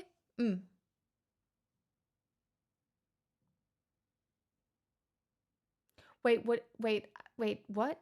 I need you to spell it out for me because I can't remember anything I said.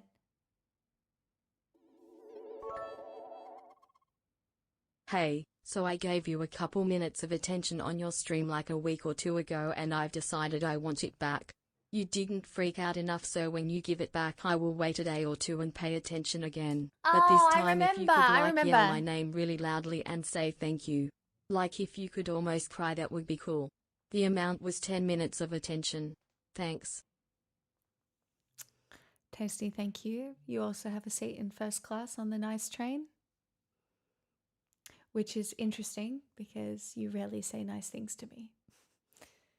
So enjoy your seat while it lasts. I'll be kicking you off at the first stop. Hey, Fire Eater.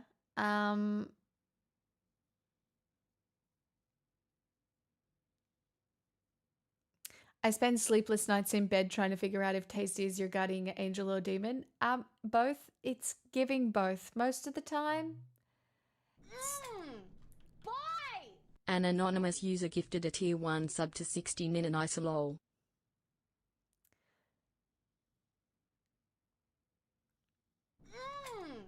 Boy! Captain Farmers gifted a tier 1 sub to Economical Poggies. They have given 1827 gift subs in the channel. Lol. Anon, you're on the train cuck chair for that one. And Famis. Boy! I don't want to be nice, I want to be a chaos god, so I'll give you money here and leave Jeff out of it. Thank you, Anon. I'm okay with that. You can have a special, you can have a bar cart seat right next to the bar. There's whiskey. Enjoy your bar cart seat. There are no backs on the chairs there, so you will have to sit up straight. But again, there is whiskey. And realize very quickly how wonderful I am. Ravas, who are you? Welcome. This feels like a first time thing. Welcome to the... We're doing a nice train. Hello. Welcome. I hope you had a good stream. Welcome, welcome. I'll give you a follow. I'm good. How are you? Oh, Ruggers. Welcome. I see. Revving out engines for Pixel. What kind of engines? Oh, Famous, that's so nice. Captain Farmers gifted 3 months of tier 1 to Rivk Boy. They've gifted 1830 months in the channel. Hello. What are we revving? Revs ass engines.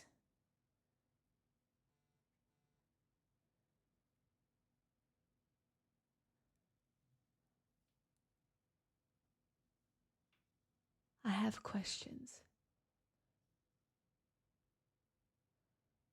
Any and all things. I see.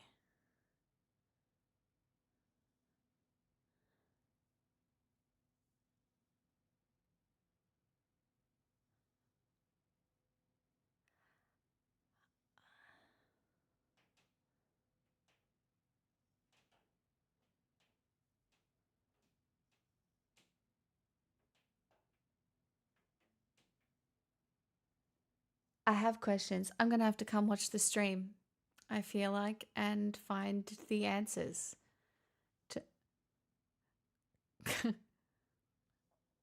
Because, like, I know you can, like, rev motorbikes and cars. And there's also a club in Melbourne called Revs. I went there one night.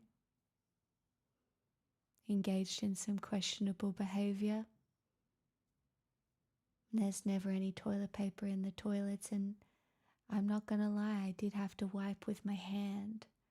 But it didn't matter, I was young and it was disgusting. But I did wash my hands afterwards, so I'm sure it's fine.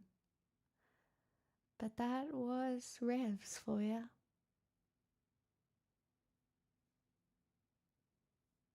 Oh my god, yes, I love Revs.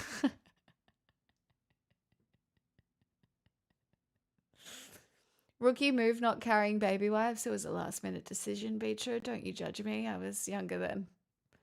Wait, are you Australian too? Believe it or not, I am.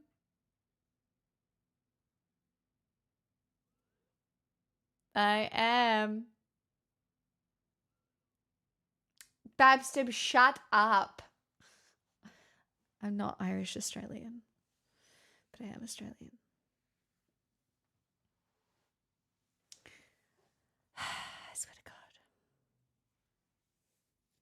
What am I going to do with all of you? We are about to dive into History Night here. We are going to watch a video called The Brutal Life of a Medieval Butcher. And it looks like we're cooking some sort of very pale looking beef and onions. So, but we love Max. Hey, Hail Beelzebub. Revs is an Australian with an accent that floats around between 3 English-speaking countries. Yes. Yes, I have been known to have a floating accent as well. It's just the Australian way, mate. That's just the way, you know. Different moments call for different emphasis.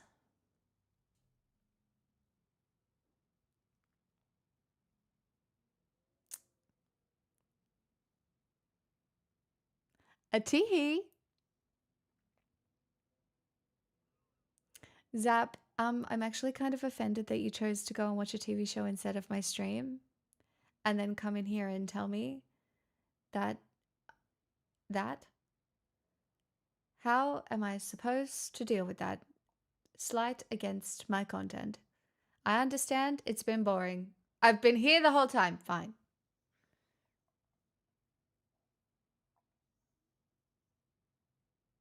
Sounds delicious. On that note, I'm going to go get wings.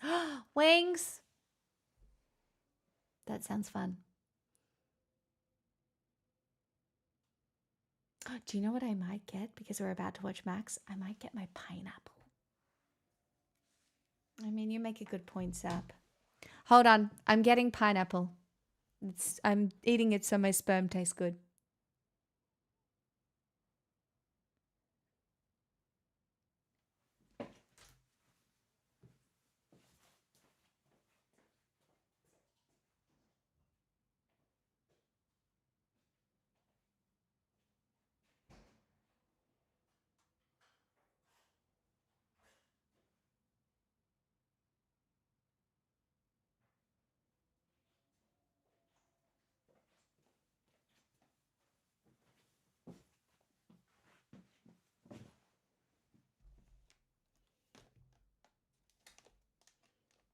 Guys, I feel like I false advertised I do not have sperm.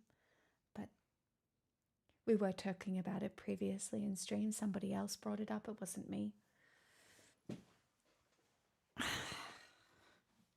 I don't think I've seen the sperm episode of Tasting History. Oh, okay. What about the contents of the jars? Oh, yeah. Well, obviously all of that.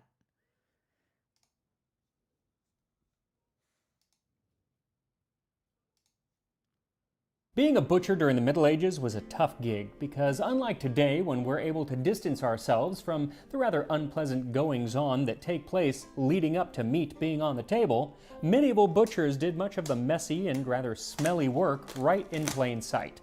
And people didn't love it. But I guess they learned to put up with it because that is how they got to enjoy dishes like this 1430 recipe for spiced meat and onions with a sauce of wine and saffron. So thank you to Squarespace for sponsoring this video as we take a closer look at what it was like to be a medieval butcher. This time on Fox, do you know how often I have the crashing revelation that I have a really weird job?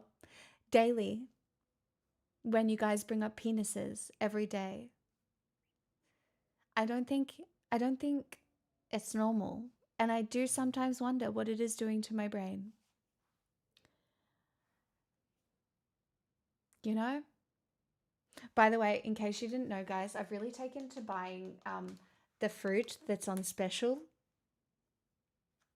The old quick sale fruit, even though it's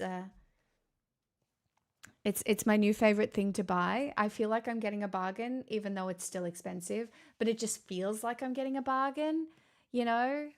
Semi-fermented, shut up, don't do me like that.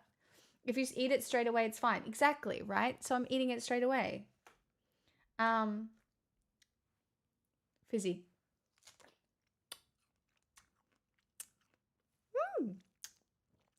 No, it's delicious.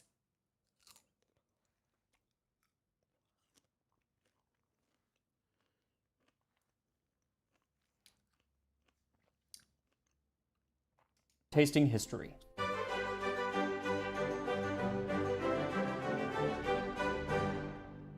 Today's recipe comes from the Harleian manuscript 279, which was compiled in England around 1430, and the dish is called brawn en peyrade. Brawn that en roughly peyrade. translates to meat in a spice sauce. Take mighty broth of beef or of capon, and then take clean fresh meat and seethe it, but not too much. And if it be fresh meat, roast it, but not too much, and then cut it in. I'm going to refer to cooking meat as seething it. What's seething meat? But that's how I want to do that. Pieces and cast it into the broth. And then take whole onions and peel them, and then take vinegar thereto and cinnamon, then take cloves, mace, and powdered pepper, and cast thereto, and a little saunders, and set it on the fire. And let boil till the onions and the meat be cooked enough, and not too much. Then take liquor made with bread and vinegar and wine, and cast thereto saffron to make the color bright, and salt, and serve it forth. Now typically during this time, the term brawn referred to boar, not always, but typically. Unfortunately, finding the right piece of boar meat today for this, something that can be simmered for a long time, is rather difficult.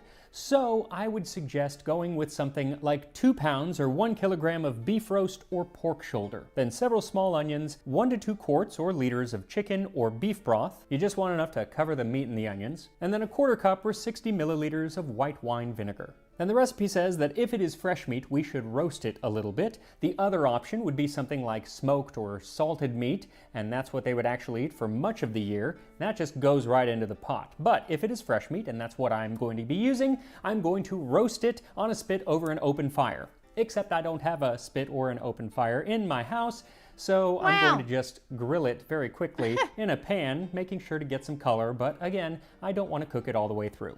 Then heat up the chicken or the beef broth in a pot and add the vinegar, and while it heats up, you want to peel the onions and cut off the end. And once steaming, you can add the meat and the onions. And then we're going to add the spices, and it is quite a bit of spices, and here we are going to dispel a myth that I see still poking around the internet all the time, and that is that medieval people used a lot of spices in their cooking to cover up the flavor of tainted meat. And that is just ridiculous for so many reasons. First of all, as a butcher, you didn't want to be selling bad meat. It was a big no-no, it was illegal, and you would get into a lot of trouble, but it did happen. However, no amount of cinnamon that you add to rotting meat is going to cover up that smell. Also, the idea that the spices were used to cover up the flavor of rotting meat would also apply then to the amount of spices that they used to flavor their pastries and their fruit. And are you assuming that all the fruit and pastry was rotten too? It just don't make sense. Then there is the fact that spices were actually really expensive. They were usually I really wanted to eat my last patty today, but the internet said day 5 was pushing it and it would probably be bad for me. And so it said, if in doubt, throw it out. The internet was right. It was beef. I made McDonald's like beef patties. I know. So instead I had a tuna melt bagel instead for brekkie. It actually turned out really good.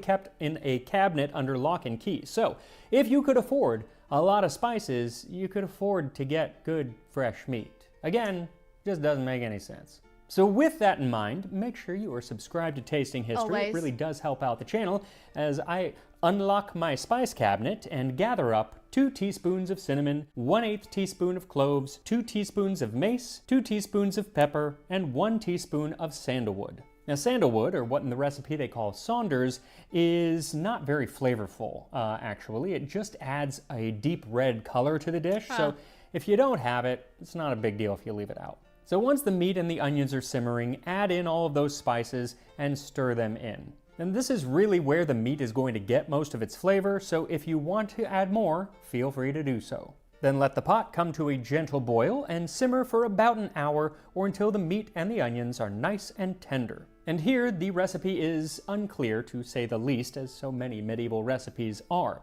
It says that we're going to make a liquor or a sauce of wine, vinegar, and bread. The bread will help to thicken it. Then it says cast thereto saffron to make the color bright. And we are going to do that, but what is unclear is then do I take that bright yellow sauce and add it to the rest of the cooking liquid? Because I did that and it just diluted the color so much that it really didn't have much of a point in making it yellow in the first place. So maybe the quantities are different. It's hard to tell because they don't give any in any of these recipes.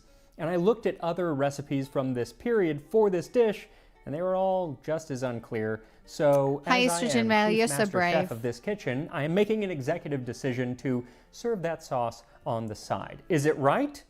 I don't know.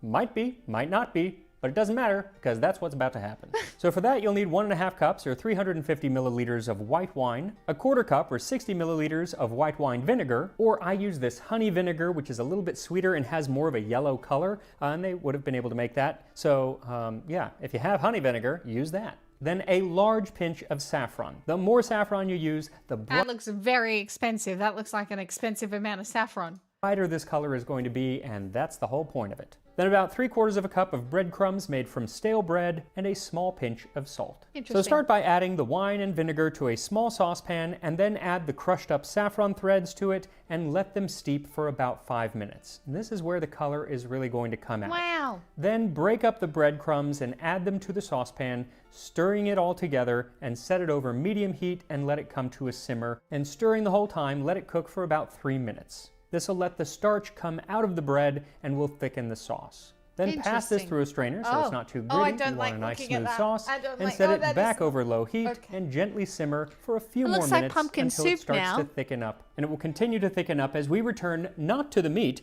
but to the person who supplied that meat, the medieval butcher.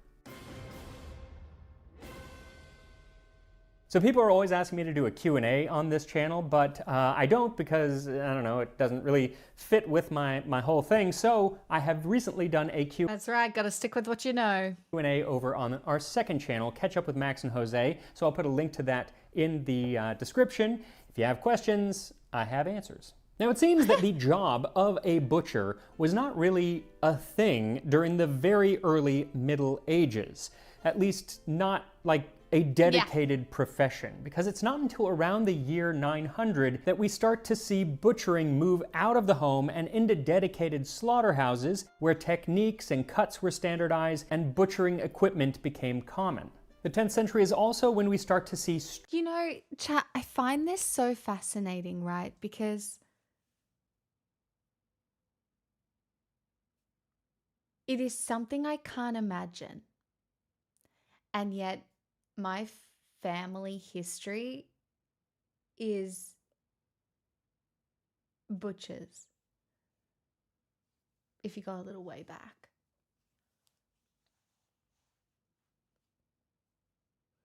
And it's something that, like, do you know what I mean? Like, I've watched a lot of Alone. I just, yeah.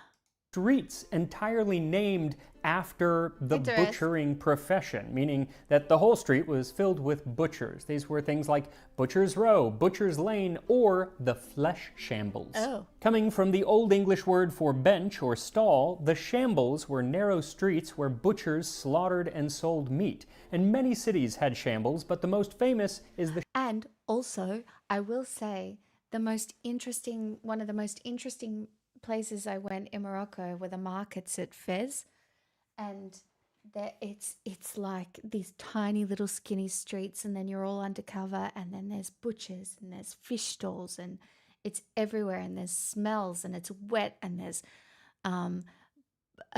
paint and dyes running down the street, water, fish juices, blood, like, you know, there's little cats running around, and it's such an experience, because it was not like a market that was made for tourists, right? It's a market that these people are going to every day to get food, fresh food to eat, that is like out on the street, caught fresh, brought in fresh, like so interesting. Shambles of York, which as recently as 1885 was still home to 31 butcher shops. Today, it's mostly stores selling overpriced candles and Harry Potter merchandise to tourists. Also, I've heard that the shambles were designed to be so narrow and the buildings kind of come out and almost no light can get in, because having less sunlight would make it so that the meat would And that is the exact same reason in Morocco as well, that all of the streets are so skinny, because it is so hot. The skinnier you make the streets, right? Some of them are one person across that you have to walk in. You're walking in this tiny little walkway between two very tall buildings, and it's because then the sun will only hit the street for a small portion of the day and it won't get hot. last longer because it would stay nice and cool. Now, I couldn't find any actual documentation saying that, but it would absolutely make sense, because keeping your meat quality was one of the most important and most difficult jobs of a butcher. In 1266, a document outlining different laws and punishments if you broke those laws said that you would be sent to the pillory if any butcher do sell contagious flesh, or that died of the murrain, or flesh that hath been kept so long that it loseth its natural wholesomeness. Murrain at the time could refer to numerous plagues which wiped out large amounts of cattle and sheep, so essentially, don't sell sick animals. Some law codes had it so the first offense was I'm just not gonna lie, I really don't want to die from a plague. That I just feel like that would be my least favorite way to die. I just don't know if I really want to go. Like, I just don't really want the plague.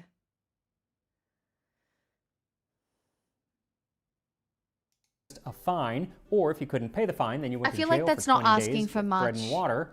And on the second offense, then it was double that fine, or you went to the pillory. And on the third offense, it was doubled yet again, and the pillory with loss of one of his ears. And also shall at times after that be taken as a man infamous, not to be credited at any time in matters of judgment.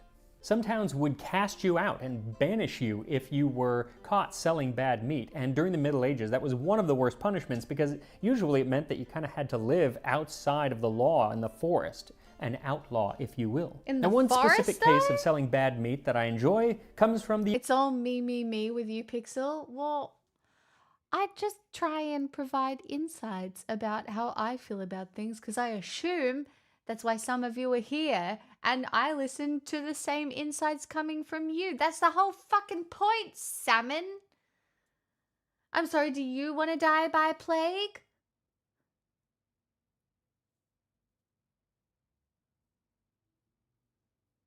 Do you want to die by the plague? Okay, fine. If you want to die by the plague, fine. I'll get around it.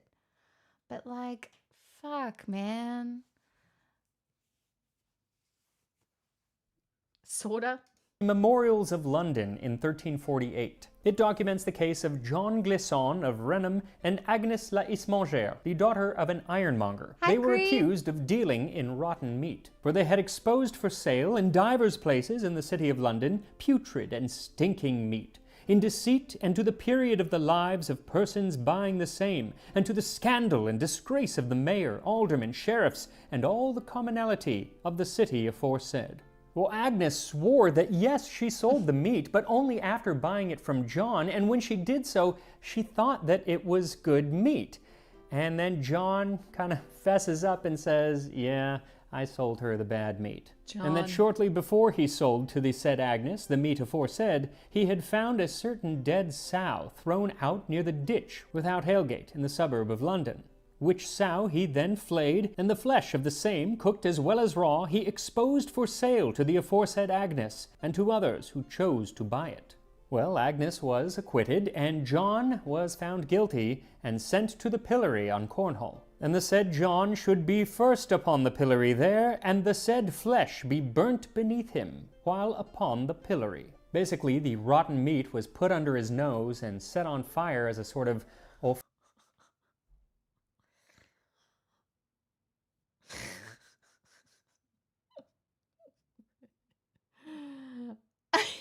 Sorry, it's kind of funny. You know, the punishment does kind of fit the crime. Pillories is such a funny thing. It's like we really did just shame people. Like it's just so funny. factory punishment. Like, you will not sell dead meat, or we will put you in a pillory and make you smell it.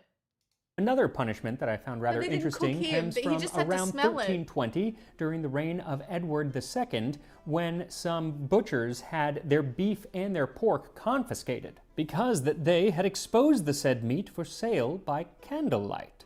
Turns out it was illegal to sell meat by candlelight or after the church bell had rung nons, the 9th hour of daylight in the day. Sometimes they were barred from even cutting meat Interesting. by candlelight or in the evening, because the idea was that if you could see the meat I'm not gonna lie, one of the things I will never get over seeing is that one scene in Game of Thrones where Cersei does like the most evil fucking thing. And I've never gotten over it. I was like, I didn't need to see that. Like, that is so fucking evil. You're such a creative bitch, but wow. You'll have to be more specific. It's the one with the mother and the daughter.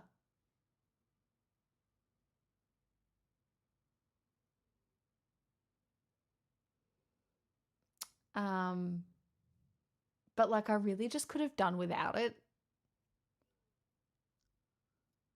Nope, need more. You know, the one with the mother and the daughter and they're like put in the prison cell? What does this have to do with this? Because Therese said there's one thing old-timey people excelled at, it's creative torture. And then creative torture in my brain just went to that one scene in Game of Thrones that's never left my brain. It's the first, like, you know the one, and it fucked me up. I was like, Jesus fuck, that's so fucking evil. meat, then even if it didn't smell rotten, you might be able to see that it was starting to go off.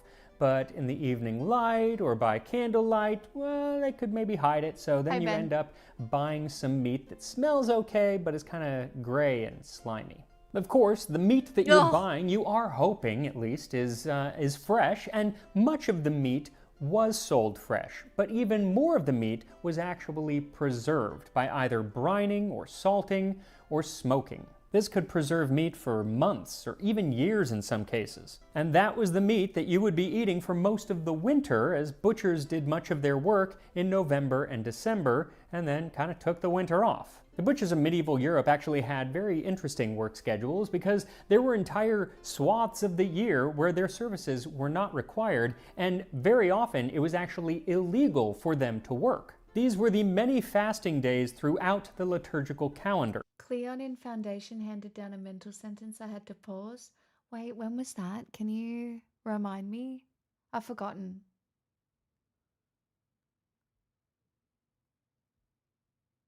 Which one was it?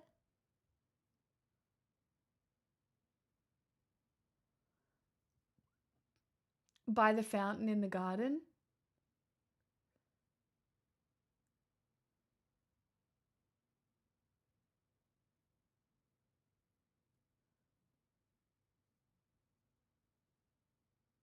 I don't remember.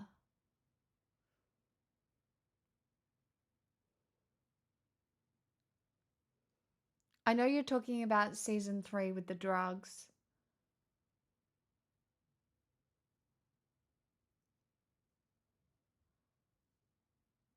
I think I've blocked it out.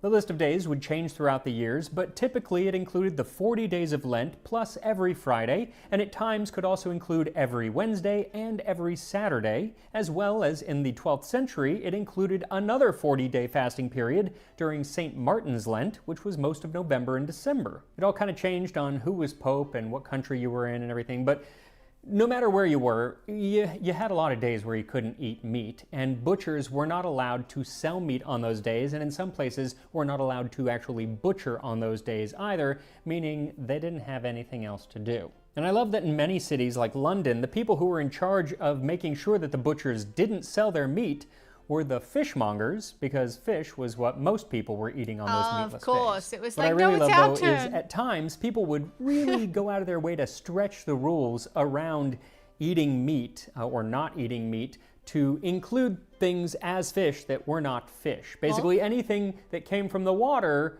was considered a fish at times, including things like beavers or aquatic birds.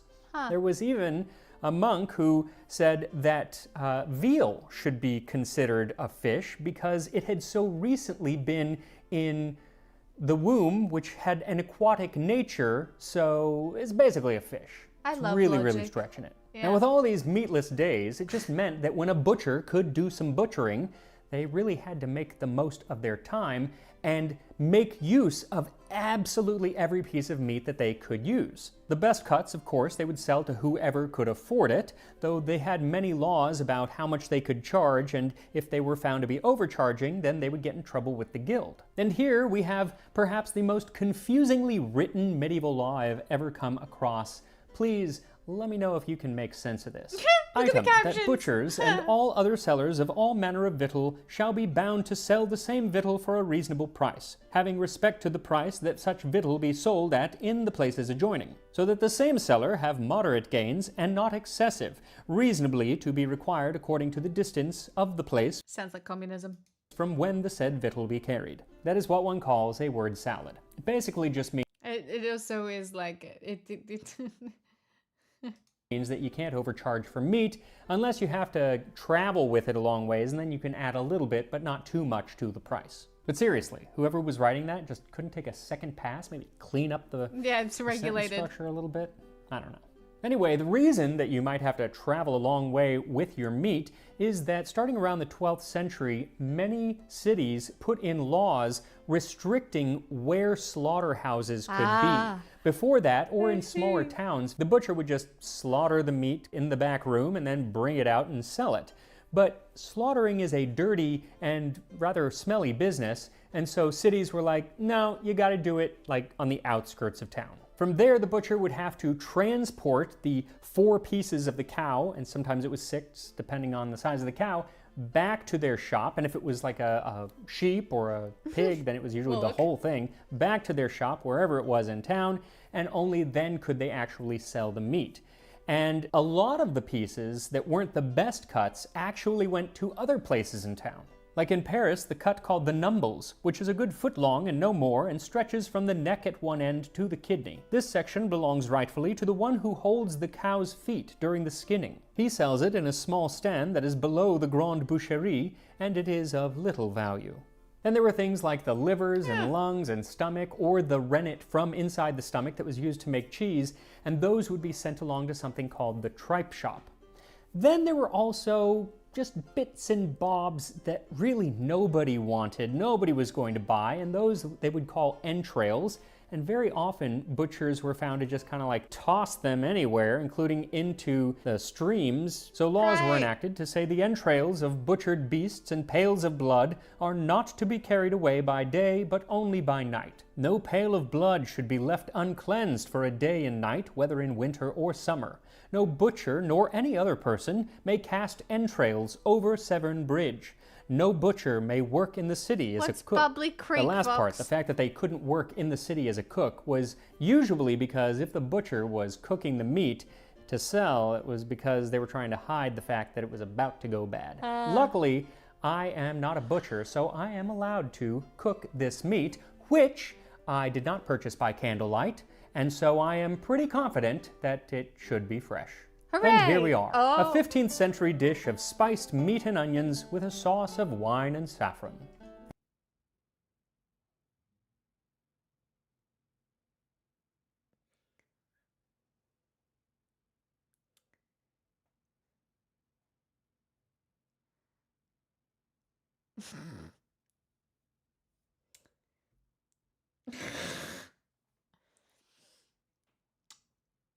I don't know. All right, I transferred it to a bowl that does not conduct heat as much as the Finally, metal, 'cause proper that was British hot. cuisine. I'm actually gonna just try some of the meat alone and see how much spice transferred into that meat.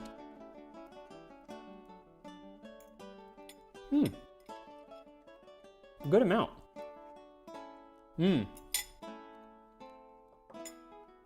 Really? That's nice. So the flavor of the spices is there, but it's not super strong until you get a little bit of the broth, and that's actually where most of the spices are. So Fox. most of the spices didn't actually get into the meat. You do need that broth with it, but none of the spices are overpowering. It's a kind of nice complement. Usually clove can very quickly punch you in the face, but here it was a very little amount, and I think that was the right call. But really nice, very tender. I'm going to try it though with some of this kind of saffron sauce. Here we go. So,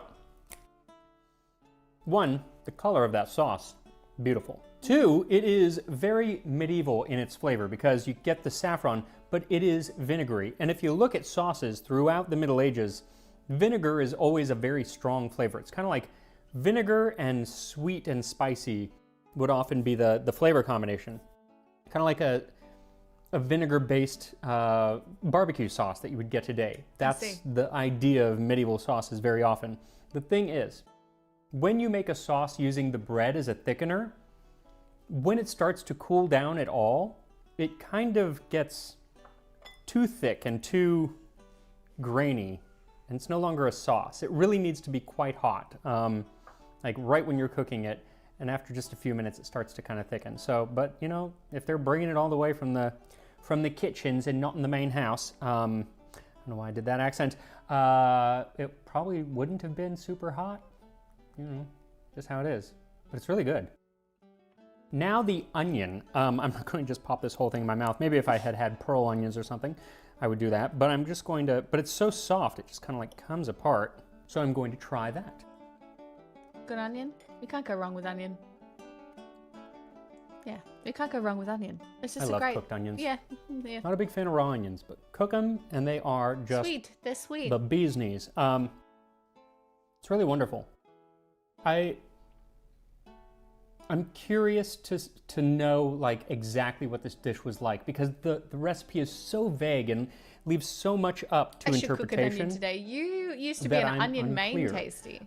So if I ever get a chance to go back in time, this probably won't be the first thing that I do, but it's definitely on the list of things that I want to check out. How do you make this dish, chief master cook in whatever fancy castle you're in? So I want to share something else with you that didn't really fit into the episode, but I thought it was really interesting, is in the Middle Ages, in the city of York, they used to put on every Feast of Corpus Christi, which is in June, they would put on these mystery plays all around town, dozens of them at the same time. And mystery plays are not like Agatha Christie mysteries. They are tellings of biblical stories. And the plays would be put on by the different guilds of the town, and they would try to make it so that the guild kind of had some connection with the story. Like the Shipwrights Guild would present the story of Noah's Ark, and the Vintners Guild would perform where Jesus turned water into wine. The ironmongers, who would make nails, would typically enact the story of nailing Christ to the cross, and then to depict the actual death of Christ, they would bring in the Guild of Butchers because they're butchers, and so that's who they had perform that part. I don't know. It just I thought that was interesting. It seems a little on the nose, but very interesting.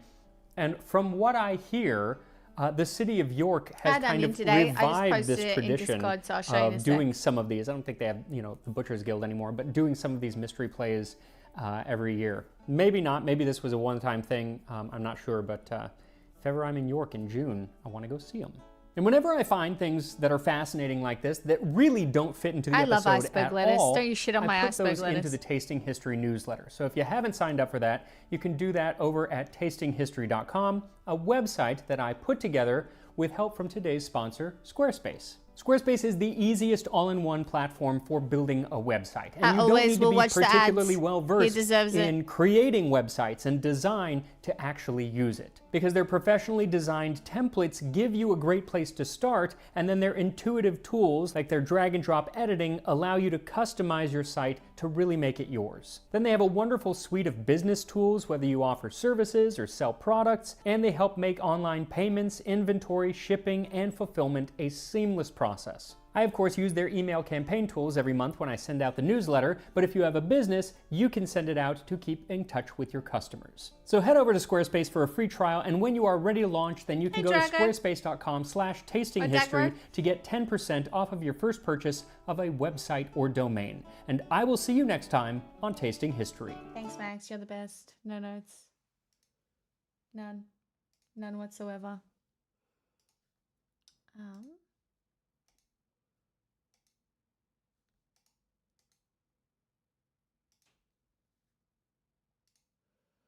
It's not a very good photo chat, but this is what I cooked today.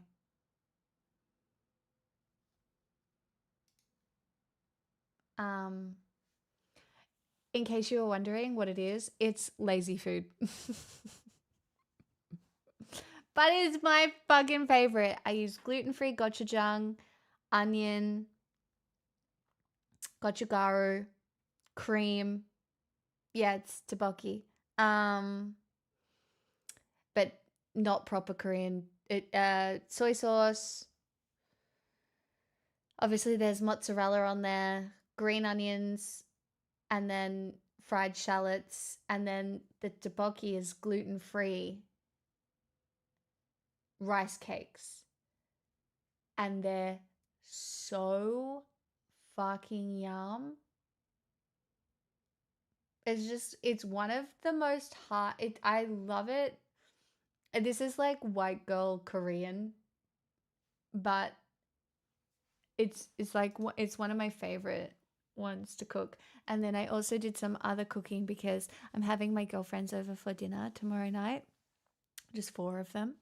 And so I made some mayak eggs, and I just prepped some other food because they're coming over for dinner, which will be just so fun. I'm so excited.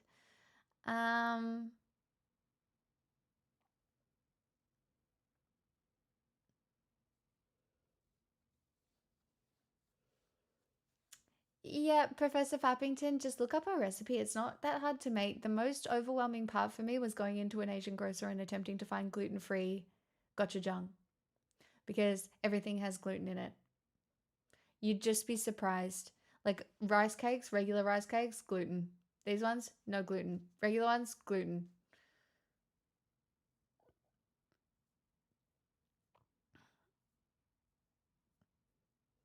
It's also really easy to make. Can't believe I never get invited for dinner parties. You're so far.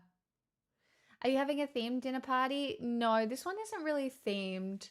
I've just no, it's not themed.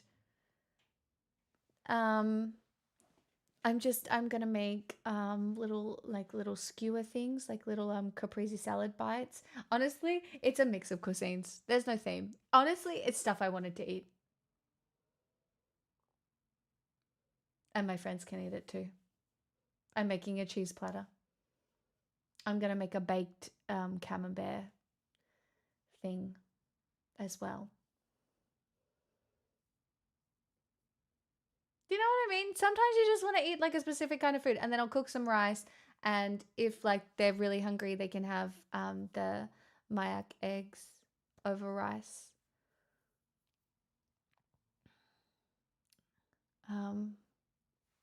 Because I got the recipe really right for that today. I'm really proud of myself. I made it sweeter than last time, and I just think it's going to taste so good. The only ingredient I didn't have in the cupboard was mirin. It's supposed to have mirin in it, and I didn't have any, so no mirin. Did you invite chat? I have not. No.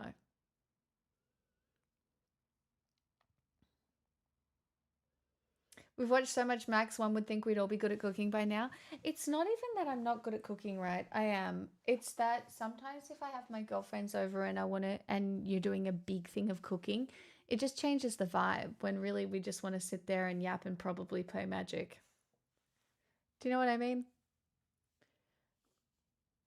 And I want to be able to host properly, but I also want to be able to participate. And sometimes if you host a bit hard when it's just you hosting, it makes it a little difficult.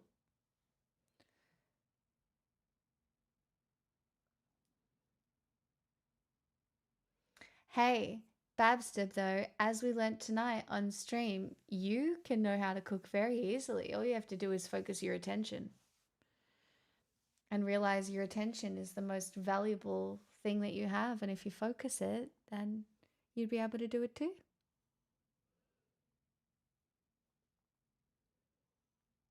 I adore a dinner party. I've given books to people on how to host a dinner party to friends as a hint.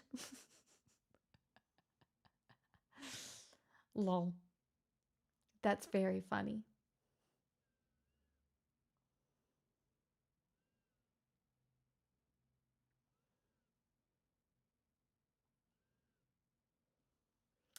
Babster, but of course, learning through force, because all of us no other choice.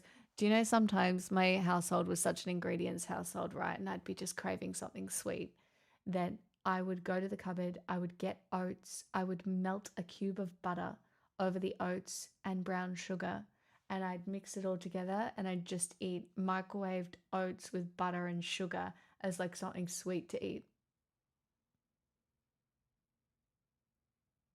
I'm not proud of it. It was very lazy.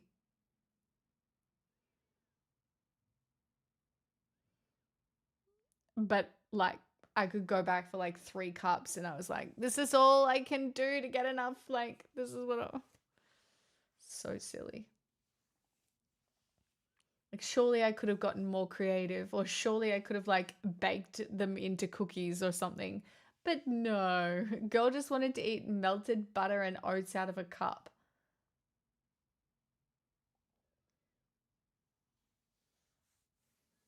That's so funny, Tasty.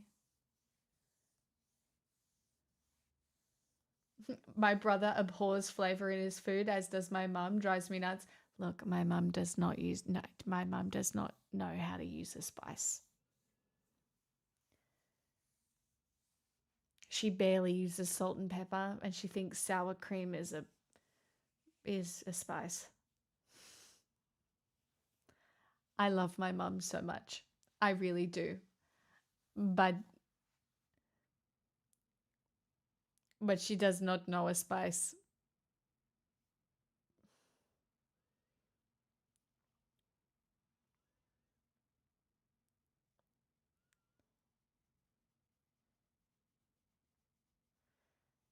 Yeah, that sounds fucking delicious. What do you mean? You can never go wrong with bread. Bread does not get included in anything because bread is the best. Okay? Occasionally, if I feel like committing a decent act of self-harm, I just want a giant piece of fucking sourdough slathered in butter. Like super salty, fancy $12 butter. I haven't done it in a really long time, but I think about it, I'm salivating right now. I miss it so much. Bring it back to me. But like, bread doesn't count. Bread is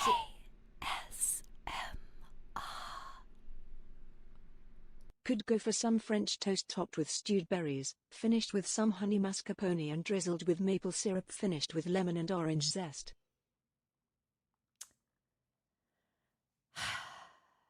You and me both. Thank you. Thank you for the $20, Fawzi. How you doing? Welcome on in. There's $12 butter. There is Cozy Raccoon. There's this one place in Melbourne that sells $12 butter. It's a little circle of butter and it's super salted and it's like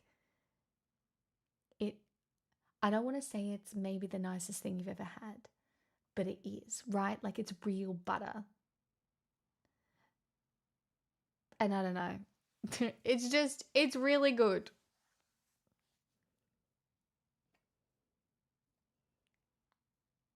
That alert consistently scaring the fuck out of you. You mean it's not nice that it just comes in your left ear and gives you a nice, happy moment of ASMR? What do you mean? Stop complaining. It's great. It better be bloody good for $12. Yeah, well. It's probably not good enough for $12. I didn't buy it. It was given to me as a gift in a hamper. I've never really bought it since. But did I eat the $12 butter? Yes. Did I share the rest of the $12 butter with my friends? Also yes, because I hosted a dinner party that night. And do you know what I did that night for my friends? I cooked them all steak and I put the butter on top of the steak. I made a butter sauce. Do you know how nice that was of me? It was very nice. And it was really good. And the potatoes were perfectly cooked. So I just want to let you know that I did perform socialism with my $12 butter. You know, the gift that keeps on giving.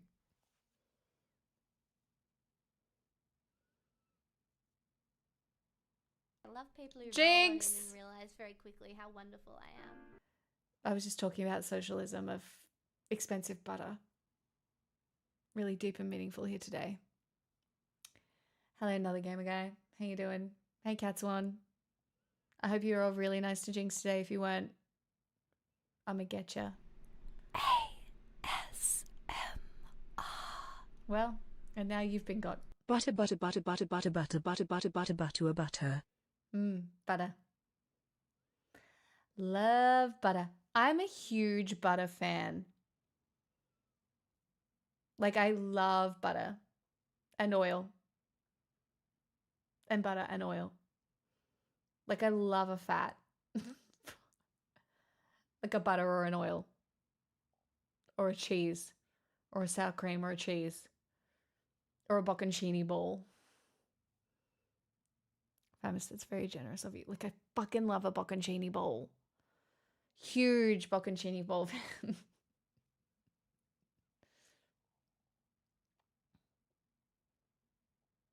When you rated Jinx, she ended up with an amusing jump scare clip she wanted to share. Does anyone in the Jinx guide? What?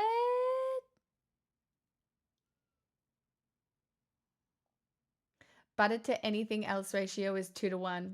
So you get it. You get it. Costco sells 27. What is this?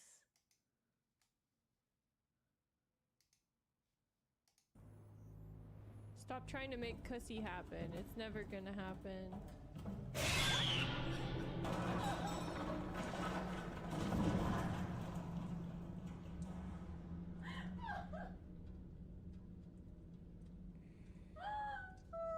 Why are you guys doing this to her nervous system? God, I'm so glad I don't have to play horror games.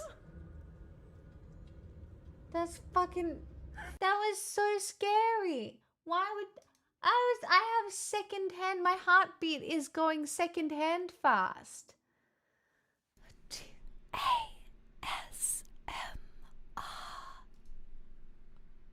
Medium rare eye fillet basted in garlic herb butter served with pomme dauphine, parmesan crisp, seared asparagus, glazed beetroot, confit egg yolk and a rich beef sauce would be great. Yeah, that'd be great. What the fuck? What the fuck? I think that's why it scared me so bad. I wasn't expecting it. Oh my god, of course, because it's Detroit. Oh my god, that's terrifying. What a scream. My heart's still beating. What do you mean? You're not getting rage baited, Blue. Enjoy the ASMR. Alright? I did it specifically for the lesbian community, who we all know are the most pro ASMR community there is. I know, Professor Fappington. I don't know if you've ever seen Forzie's cooking, though. It's actually diabolical, chef level. Every time. Like, if you want to feel bad about your cooking skills, look at what Forzie cooks. I'm not even kidding. It's inspiring. It's something to aim towards. My food is generally simple. You're a liar!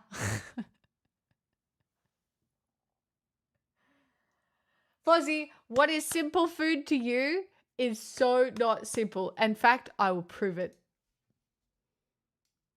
I'll prove it. Where's the noms chat? I don't know how far do I have to scroll back? I'd be able to know what yours looks like just from the photo itself. Yeah, fucking look, I can prove it right here.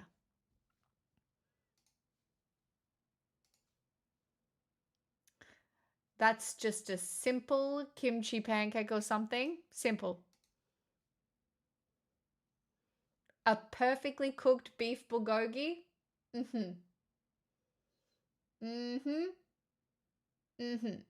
Simple. I mean, it is kind of somewhat simple, but just also no. This is restaurant level, like, look at it. The carrots are fucking julienne, for Christ's sake. Immediately no. Liar. Lie, lie, lie. Liar, liar, liar, liar, liar. Julienne carrots. They're julienne. They're julienne carrots, okay? No. I'll fight you. I can't get angry. Forzie eating good. Forzie does always eat good. Hold on.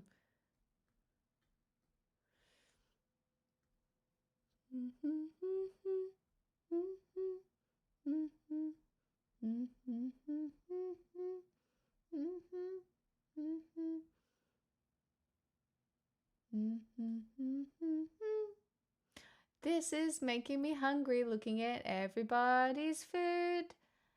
It's hurting my feelings because I would like to eat all of it right now. Lamo. What do you want to see next? Look at this. Homemade fucking dumplings. And yeah, sure, that's simple if the dumplings weren't homemade. Like, it's just very well done, and it's very well done every time, and you should be really proud. You should be really proud. It's impressive and inspiring, and it only makes me want to eat better and better. So, very impressive. Chat, we're moving into songs. I'm eating one more piece of pineapple. I will go put it in the fridge, and then we are moving into the sing-song section of the stream.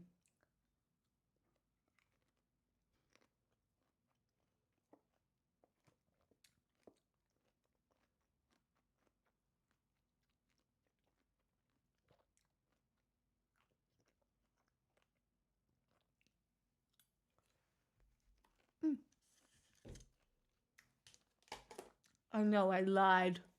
Sue me.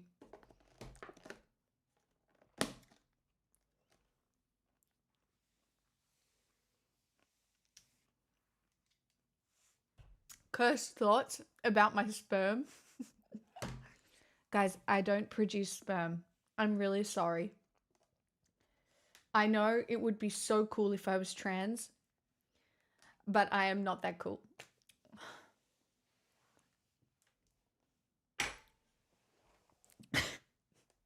I know. What do you want from me? I'm sorry.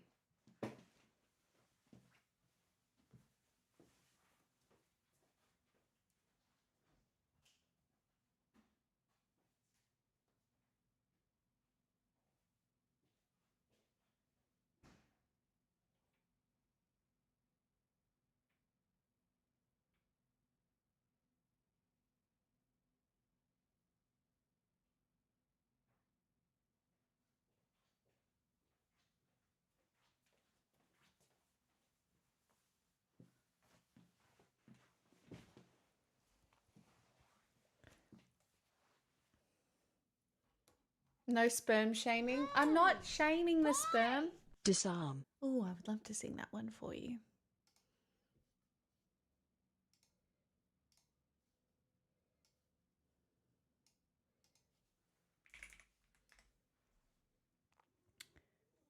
She just keeps opening Pandora's box. We're going to get all our accounts suspended. No, you're not. It's fine. Bye, Distron. Enjoy your dinner.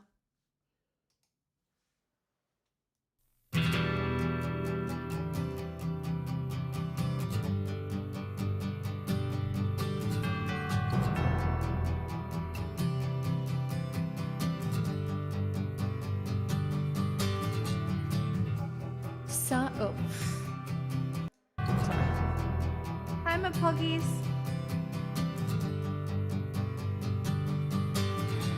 Disarm you with a smile and cut you like you want me to. Cut that little child inside of me is such a part of you. Oh, the years burn. Oh, the years burn.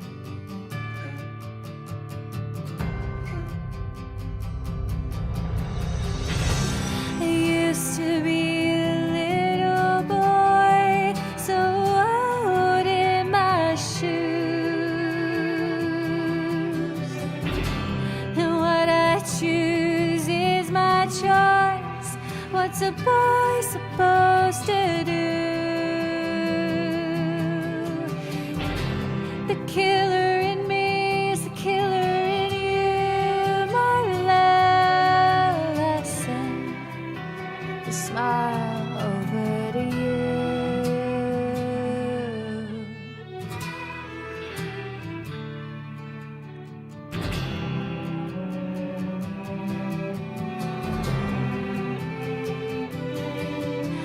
Disarm you with a smile and leave you like they left me here to wither in denial. The bitterness of one who's left alone. Oh, oh, the years burn. Oh, oh, the years burn, burn, burn. I used to be a little boy, so out in my shoes. What I choose is my voice. What's a boy supposed to do? The killer in me is the killer in you, my love. I send the smile over to you. The killer in me is the killer in you. Send the smile over to you. The killer in me is the killer in you. Send the smile over to you. The killer in me is the killer in you. Send the smile over to you.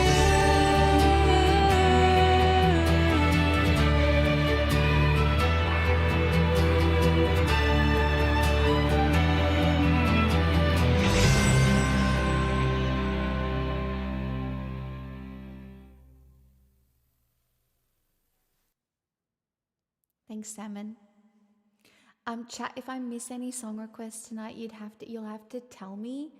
I really like what I've done with that song too, Salmon. I know it's nothing like the original, but I love singing it, and I really like the way I sing it now. For crying out loud. Elite rendition of Lightning Crashes, please.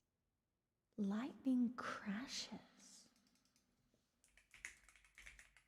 Do I know this?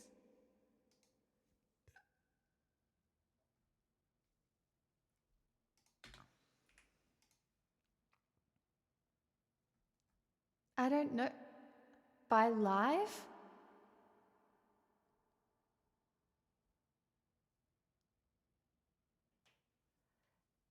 Is it on the list?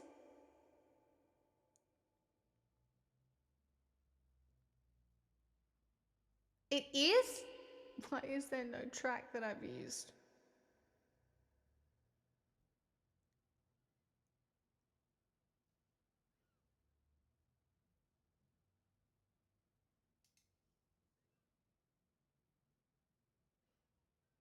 I have no idea. I don't know what this is, I don't think.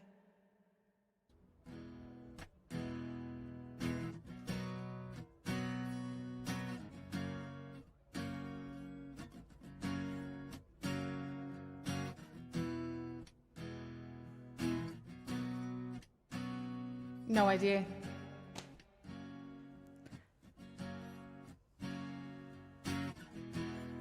Lightning crashes, new mother cry. Wait, hold on, I need a better.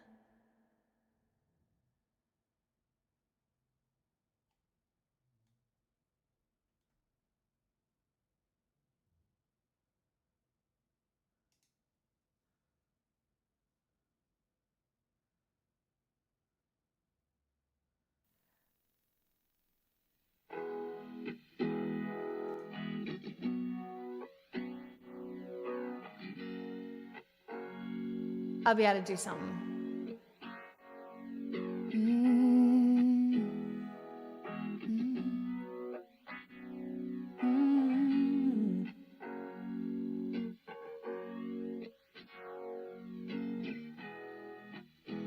Lightning crashes, new mother cries.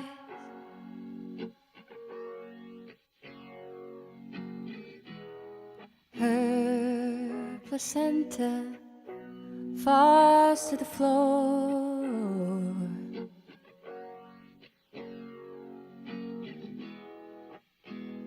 The angel opens her eyes. The confusion sets in before the doctor even closes the door.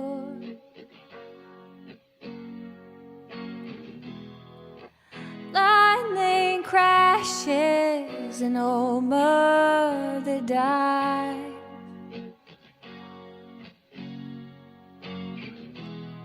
Her intentions fall to the floor.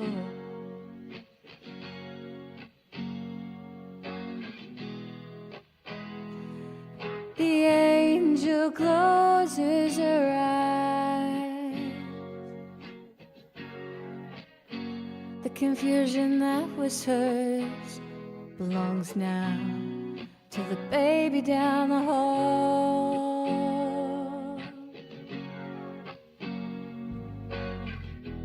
Oh, now I feel it coming back again, like a rolling thunder chasing the wind. Forces pulling from the center of the earth again. I can feel it. Lightning crashes, a new mother cries.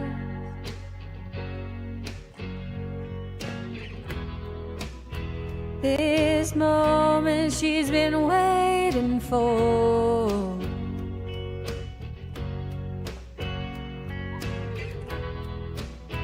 The angel opens her eyes. Pale blue colored iris presents the circle and puts the glory at the high.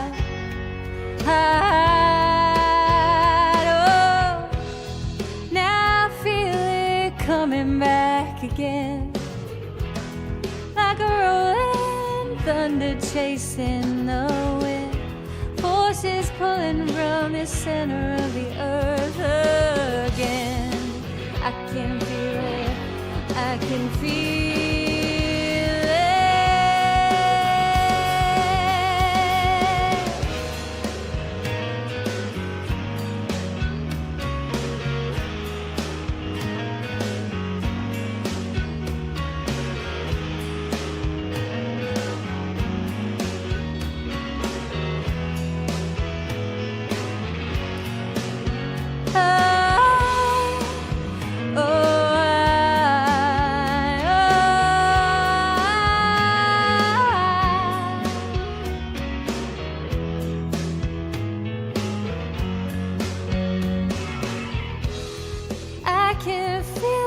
coming back again. Like a rolling thunder chasing the wind. Forces pulling from the center of the earth again, and I can feel it. I can feel it coming back again. Like a rolling thunder chasing the wind. Forces pulling from the center of the earth again. I can feel it. I can feel it coming back again. Like a rolling thunder chasing the wind. Forces pulling from the center of the earth again. I can feel it. I can feel it. I can feel it.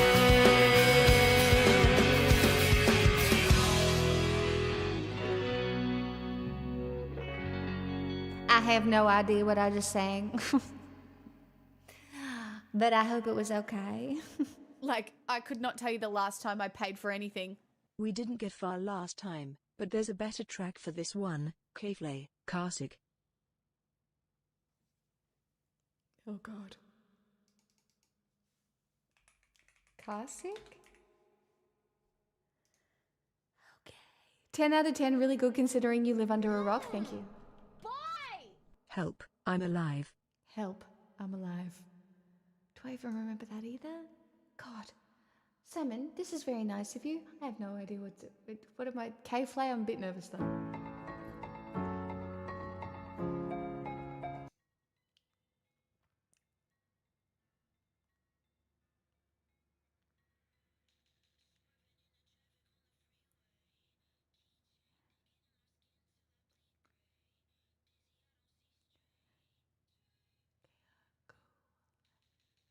I'm shedding to the silence, and in the eardrum violence, so lifeless, still smiling, chin in glass and burning plastic. Act like you feel fantastic.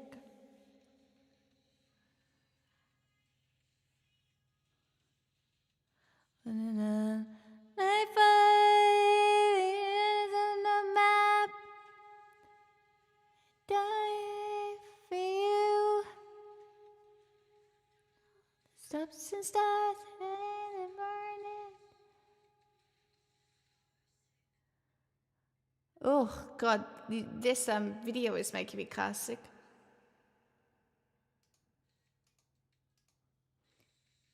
You want to see? Let's just see what happens.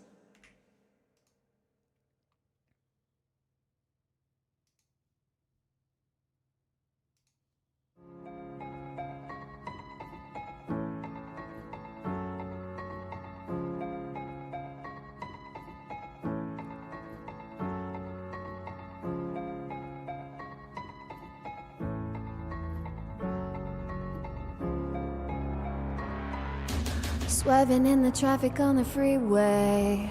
Keychain digging in my skin till I be gray. Dizzy, I don't see straight. Taking a machete to the silence. Sirens ringing in my eardrum violence. My body kinda lifeless. Shattered glass and burning plastic. You look like you feel fantastic. If I'm not for you, speeding down an I-5, no cops on the map, screaming out, I die for you. But after all the stops and starts, crashes in carnage, I'm just car sick. I'm just car sick. Floating 20 feet above the pavement. Tasting metal on my tongue. Got monoxide in my lungs, so isolated. How did I submit to being so spineless? Cross double lines cause you like doing wild shit. My body looking lifeless. Lifeless. Shattered glass and burning plastic. You look like you feel fantastic. Was it a fun night for you? Speeding down I-5, cops on the map, screaming out, I die for you. But after all, the stops and starts, crashes and carnage, I'm just car sick. I'm just car sick. I died for you.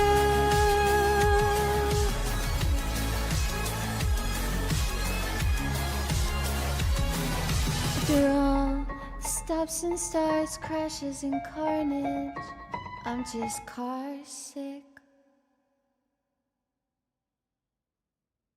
I feel like that really wasn't bad for a first go of one of those ones. Thoughts, comments, criticisms.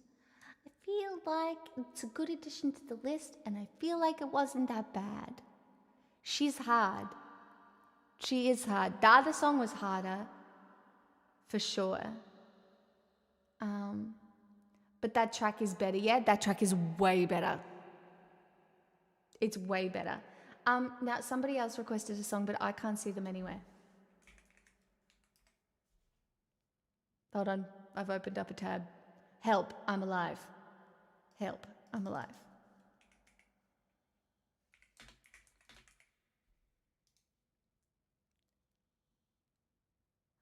Oh, it's this one.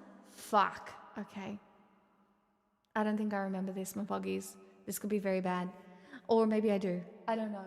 I know I've sung it maybe twice, 3 times maybe. Fuck. I'm really... I tremble.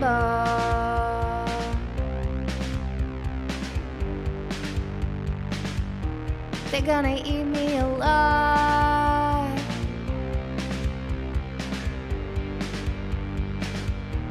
If I stumble,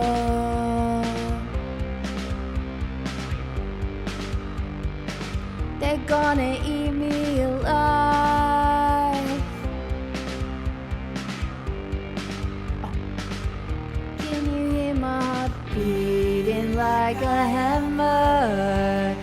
Beating like a hammer. Life, my heart keeps beating like a hammer.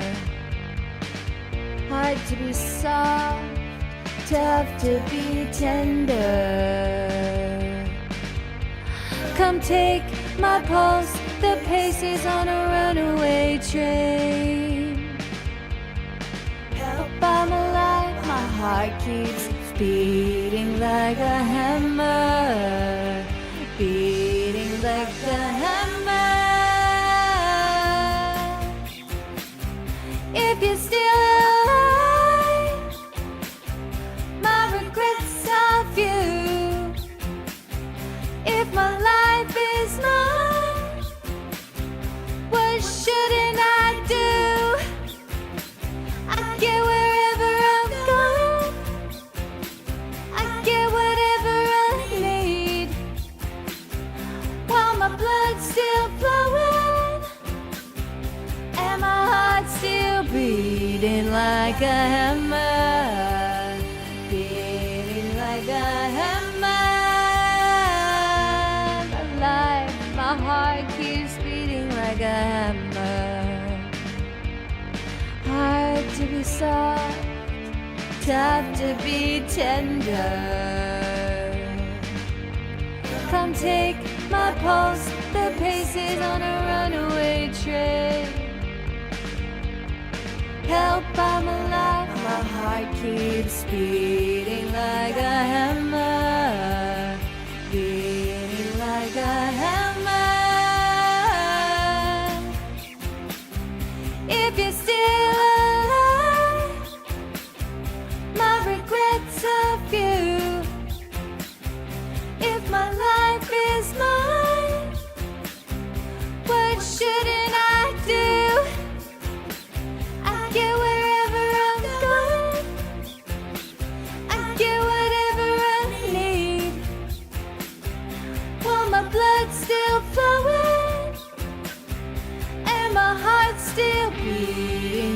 like a hammer, beating like a hammer, beating like a hammer, beating like a hammer. Like my heart keeps beating like a hammer. Okay, I remembered more than I thought I did, but it's still not that great. Thanks for Poggies. Also, Salmon, thank you for adding a song to the list. That's crazy business and very, very cool. I'm extremely grateful. I feel like it was alright. I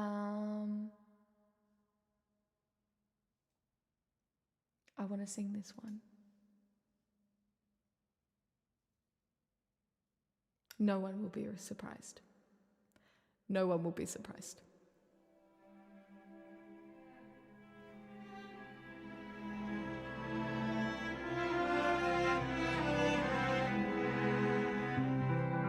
Human nature is strange.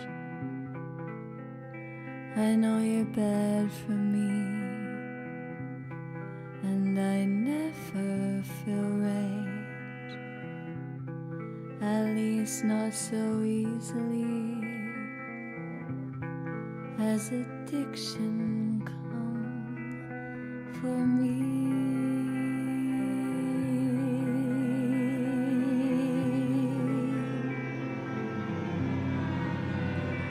I don't smoke cigarettes, don't do things I regret, don't move, swing shoulder bends, but baby with you that's just how I get.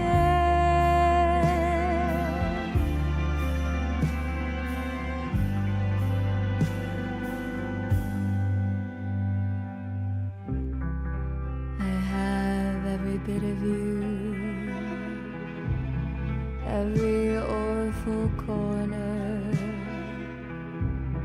biting more than I can chew, just so I'll feel warmer. What a greedy, hungry horror am I.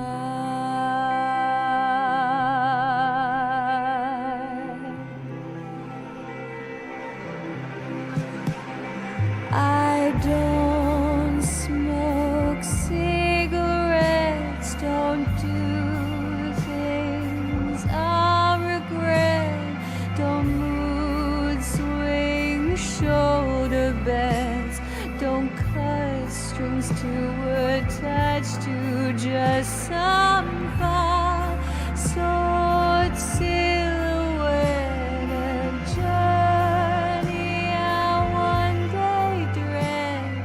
I'm caught up in the web, I'm blinded by you, that's just how I guess.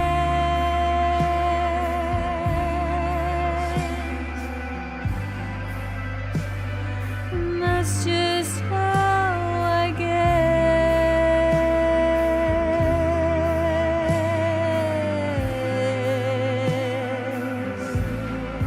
I don't smoke cigarettes, don't do things I regret, don't mood swing shoulder bends, but baby with you that's just how I guess. Oh, that's just how I guess.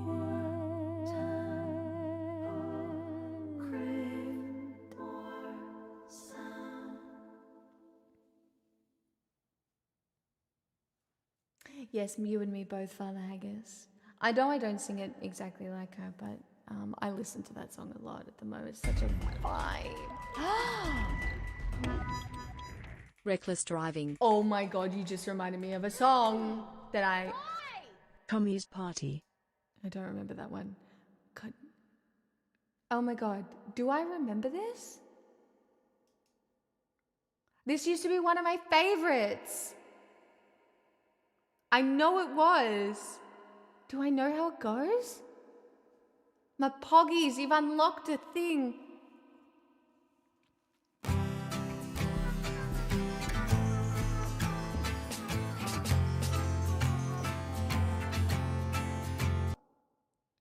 You already know, time to turn this boggies up. I know what you want. Hail Beelzebub, I know what you want.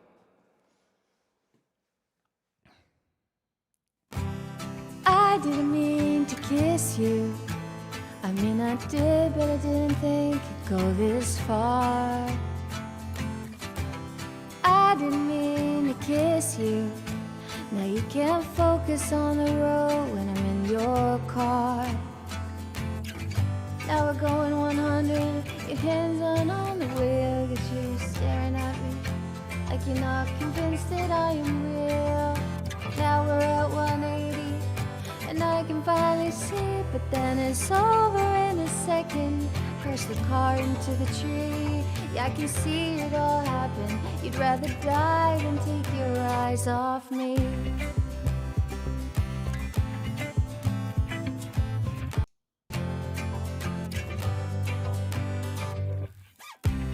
I don't love you like that. I'm a careful driver. I tell you all the time to keep your eyes on the road. But you love me like that. You're a reckless driver.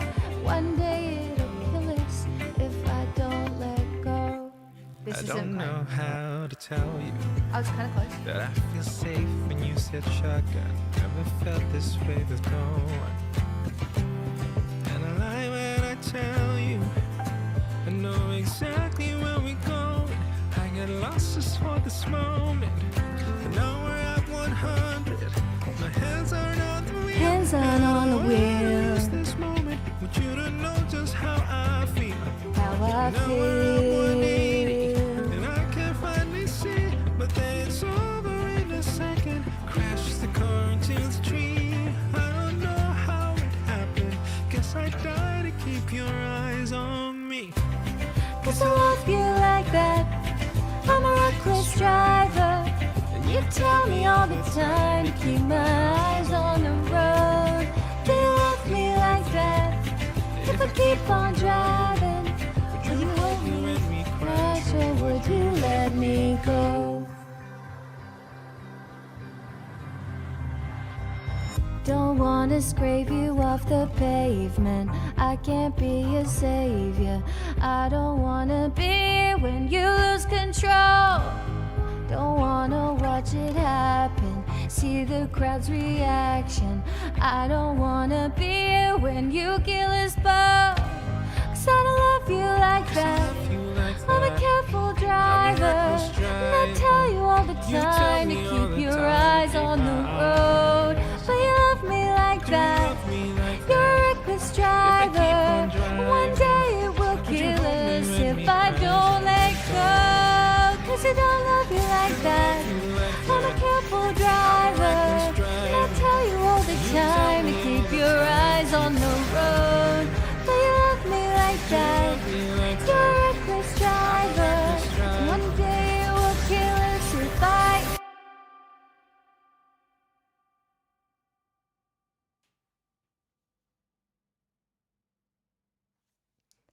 I forgot I fucking loved that song. Shut up. What a fucking throwback, my poggies. Tommy's Party? Oh, it's the Peach Pit. It's a 6-minute song and I've forgotten it entirely. It's a sad song. You're getting a version, Evan. I have no idea. But I would love to sing it for you.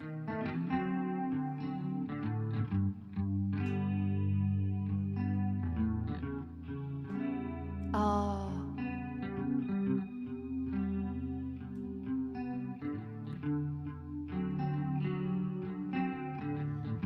Hey there, bud. How'd it go last night? I saw you at the bandstand looking pretty slim. Did you see me feeding all my drinks to Kim? Probably not, I guess. You were quite the mess. And that girl tagged along there with you. I never caught her name, but she seemed fucked up too. From where I sat, she looked to be having fun, keeping up with you, just like I used to.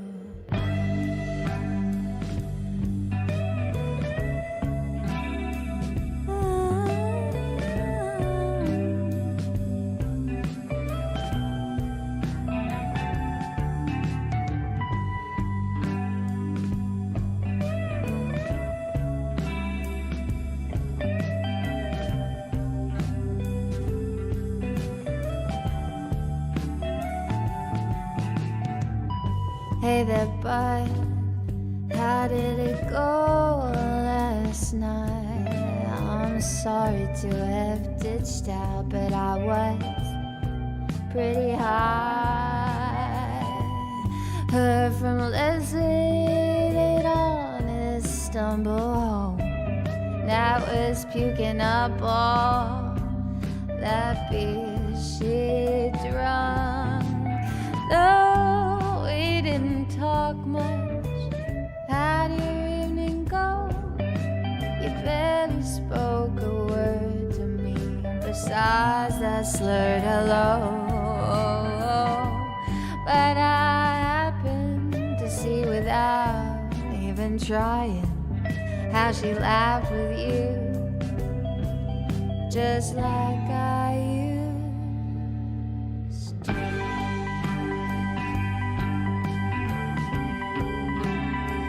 Like I used to.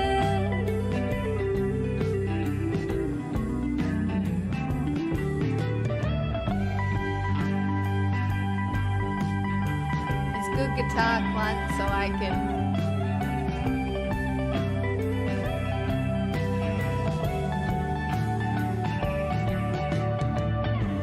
Hey there, bud, how did it go last night?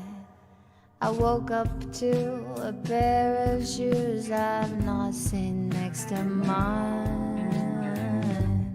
Did you whisper as you crept in through the door?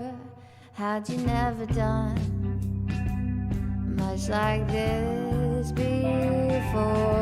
I was thinking back just the other day. Remember when we used to sneak out late to go and play? Seemed like loneliness was all we'd ever do, but now she's knowing you, just like I used to.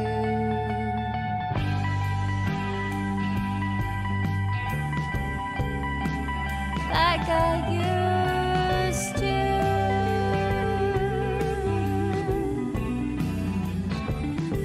Used to.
it's a good, I think that's a really real thing that happens. Like, especially when you're young and you have like best friends and stuff and they get their first girlfriend.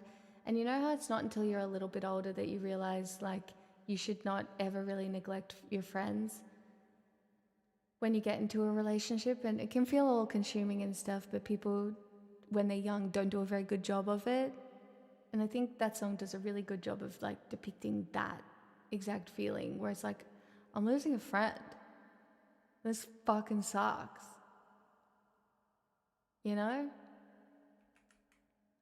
And then they get married and they do even worse. I mean, yeah, that's happened to me a little bit.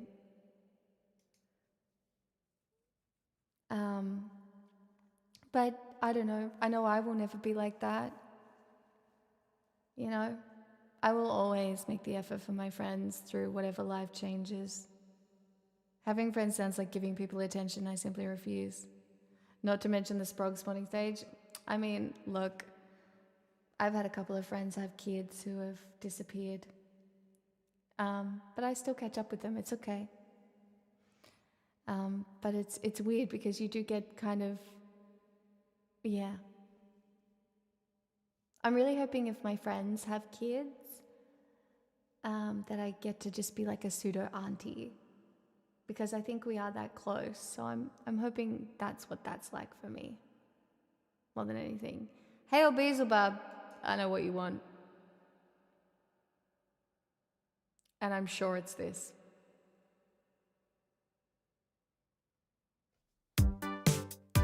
Oh boy.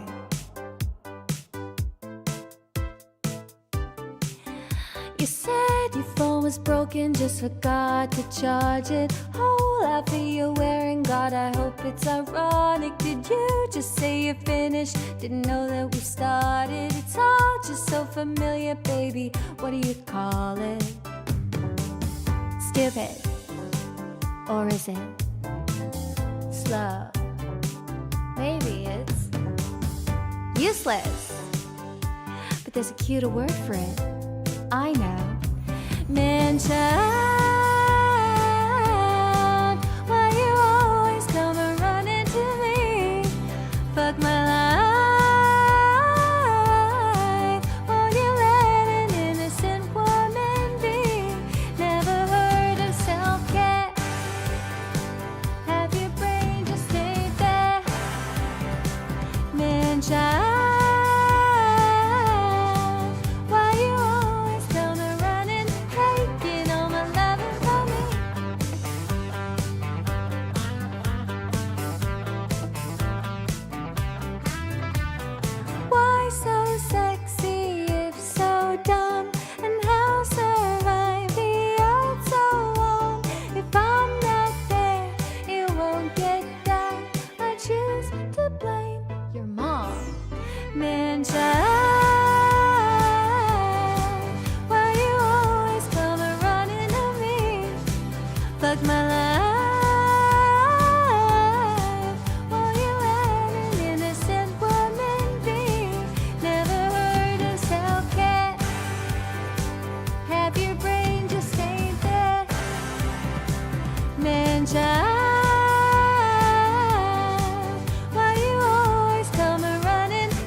Choosing them, amen.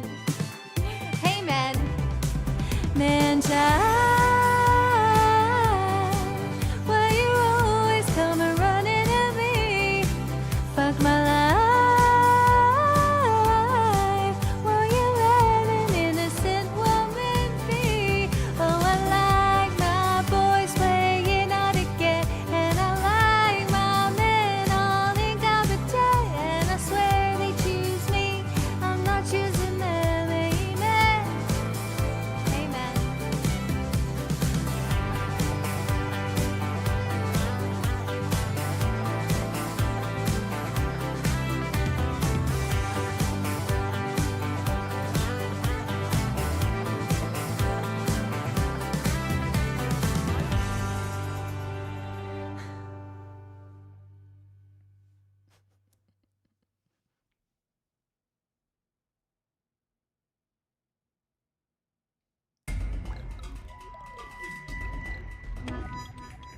Without you, Mariah. Dark all day, please. Been a long day for me. I would love to sing that for you, Not Anon. Sorry about your long day. That fucking sucks.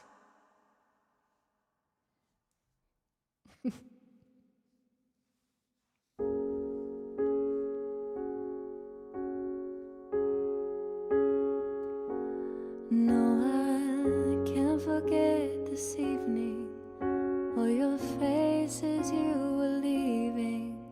But I guess that's just the way the story goes. You always smile, but in your eyes your sorrow shows. Yes, it shows.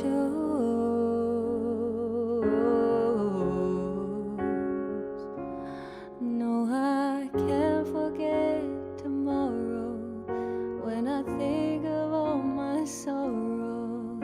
When I had you there, but then I let you go. And now it's only fair that I should let you know what you should know.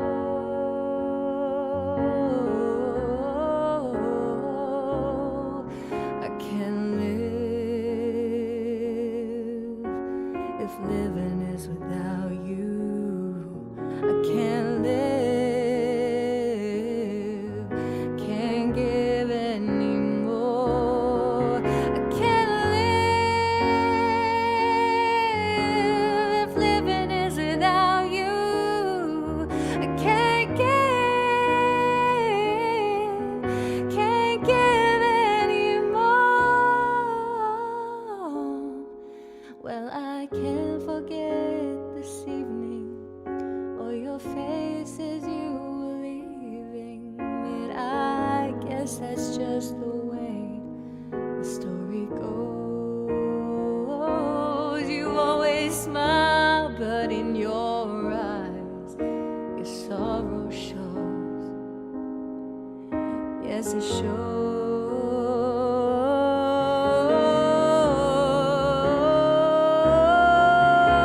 I can't live if living is without you. I can't live,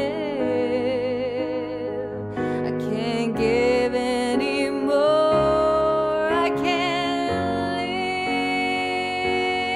live if living is without you. I can't live, I can't give any more.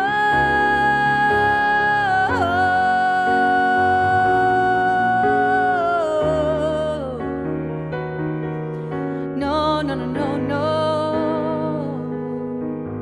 Oh,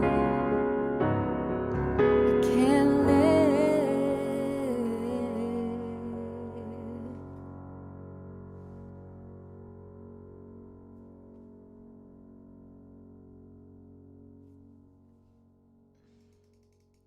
That, I think that was pretty good, hey.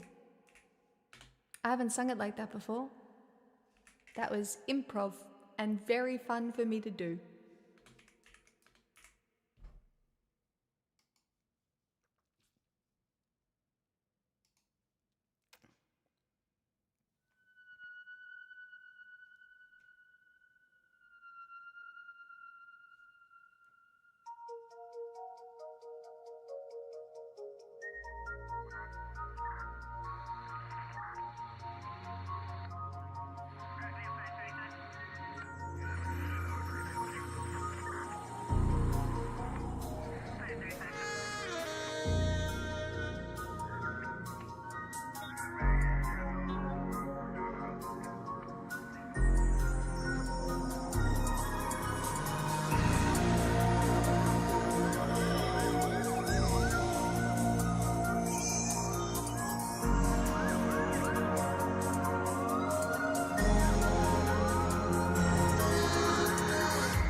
As he takes from me my last breath,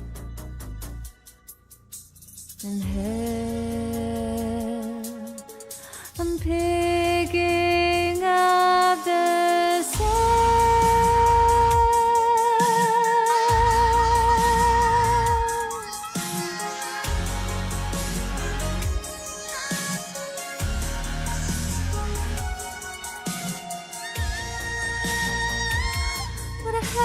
have a feeling it's dark all day, but there's something in the sky that glows.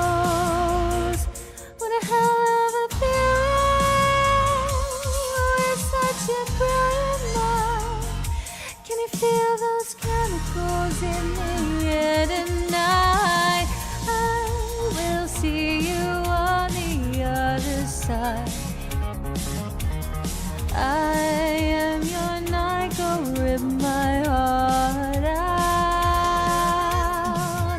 Darkness falling yet another night. Come on, lost boys, let's stay alive.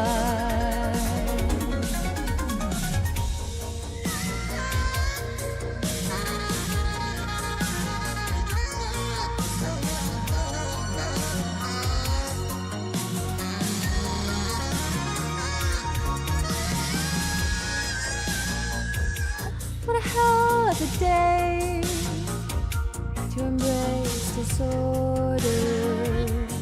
There is something in your eyes that burns.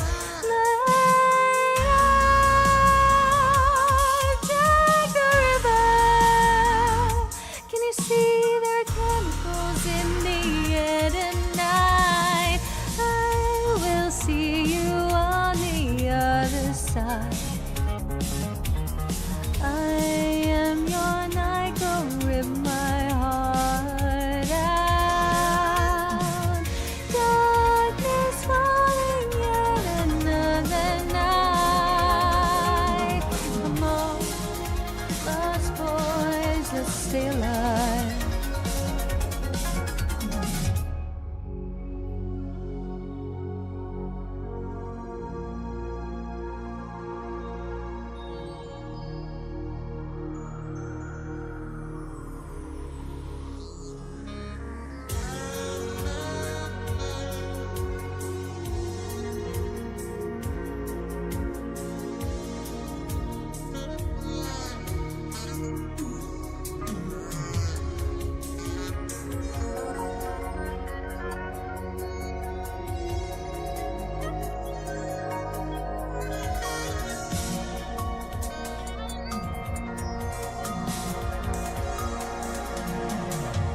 Let's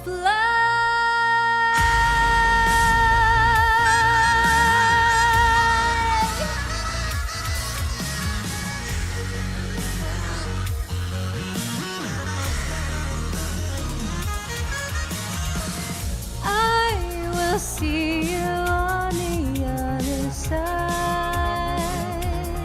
I am your night, go rip my heart out. Darkness falling yet another night. Come on, lost boys, let's stay alive.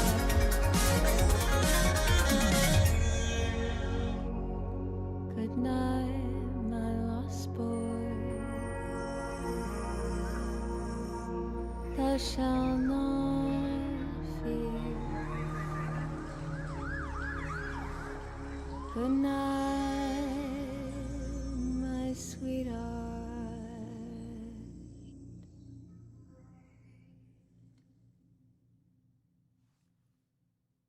You're very welcome, Not a Nod. I'm sorry you had a big day. I want to sing this.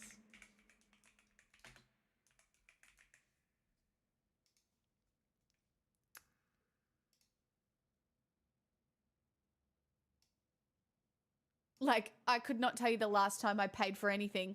Hush, the Marias. I would love to. I would love to. Evan, that's very generous.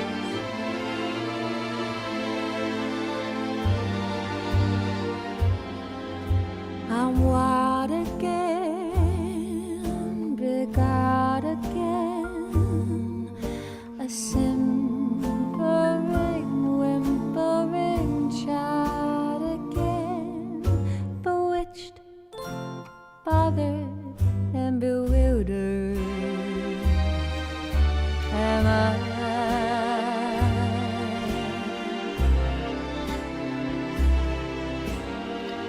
wouldn't sleep and wouldn't sleep. Then love came and told me I shouldn't sleep. Bewitched, bothered, and bewildered am I. Lost my heart, but what of it? He is cold, I agree. He can laugh, but I love it. Although the laugh's on me, I'll sing to him each spring to him, and long for the day when I cling to him. Bewitched, bothered, and bewildered am I.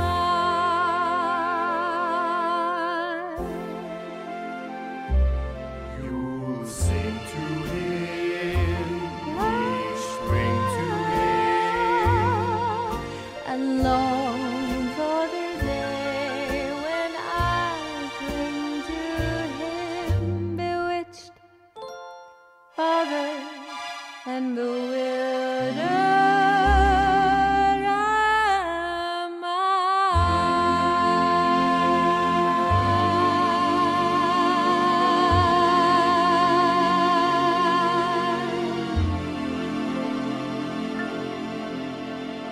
Chad, oh my god, it's so bad. Ever since I've been working out, my voice feels so much better. God fucking damn it. Fuck.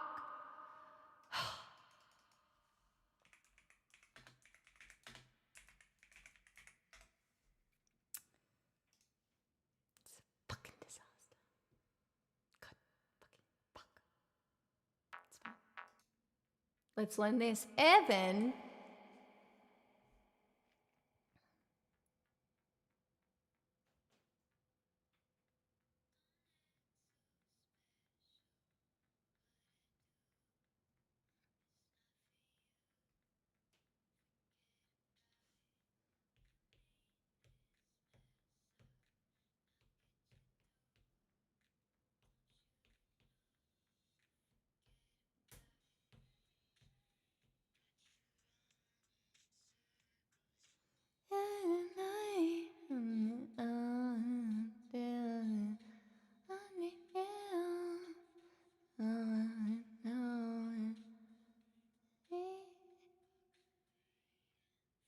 Get about it.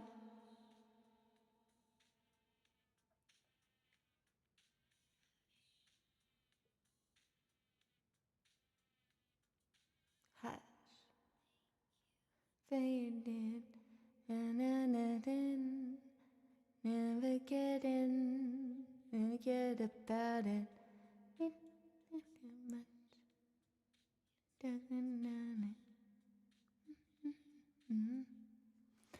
Get about it. Night in an echo. Attend me.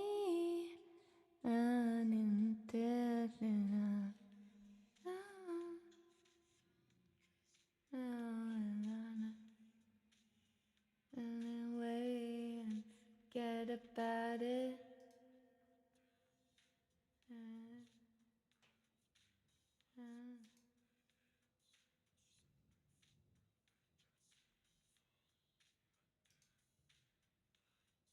Okay, let's see what happens.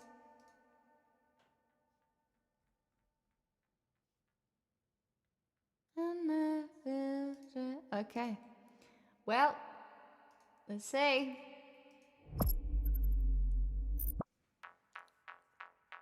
It's cool. It's a cool song. It's a really cool song. Don't know if I'll be able to do.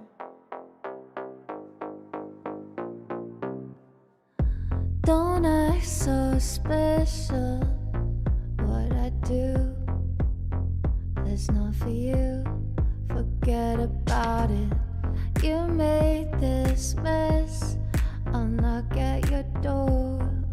Don't you ignore or forget about it. Every night got you running in circles. I know what you need. Get your pulls off my door. Trickle on the get up off my throat. Cause you know you wanna make me walk away and forget about it. Hush. Hush. Don't think you've made it under my skin. Could never get in. Forget about it. Don't talk so much. Your tongue is burning up. I've had enough. Forget about it. Every night got you running in circles. I know touching me. Get your paws off my Dolce Gucci. Back it up off my throne. Cause you know you wanna make me walk away and forget about it. Falling in my dance, full of lions, full of breath. Take the muzzle from their hands. I'm a sucker for revenge. I see you falling in my den, full of lions, full of breath. Take the muzzle from their heads. I'm a sucker for revenge. Don't act so special. Don't act so good. Forget about it. Every night got you running in circles. I know touching me. Get your paws off my Dolce Gucci. Back it up off my throne. Cause you know you wanna make me walk away and forget about it. Hush. Hush.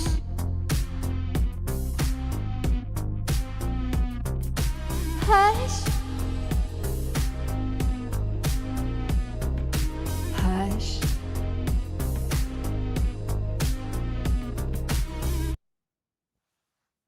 I feel like that wasn't exactly right, but not too bad for a first go. Thoughts, comments, criticisms? I feel like thematically I was pretty close. Note-wise, not quite, but we'll get there in the end.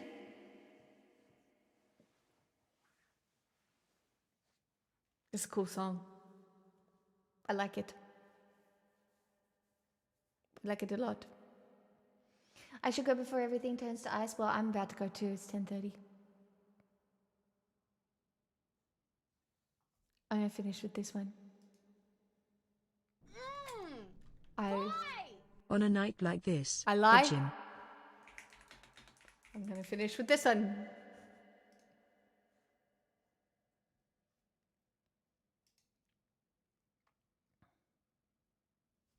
I would love to sing this one, and it's a perfect ending song. Oh, everything hurts. On and on and on.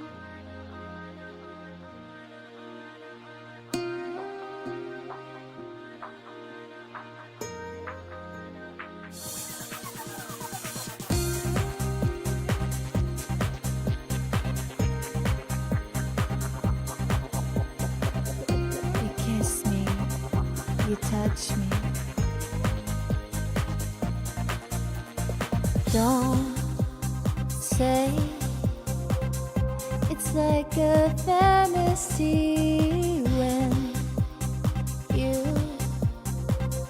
know this is how it should be. You kiss me, I'm falling. Can you hear me calling? Touch me, I want you. Feels like I've always known you. On a night like this, I wanna stay forever. On a night like this, just wanna be together. On a night like this.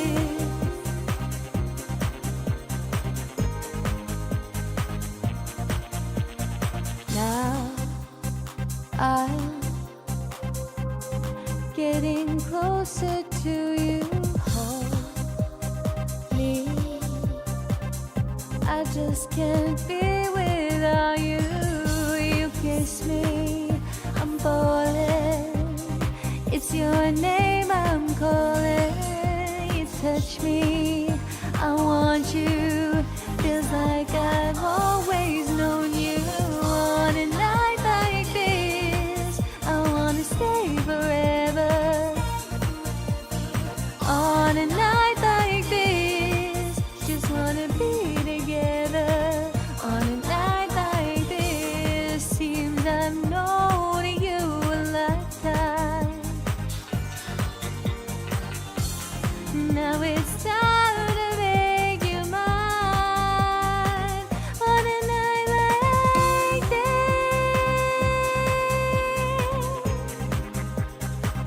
On a night like this.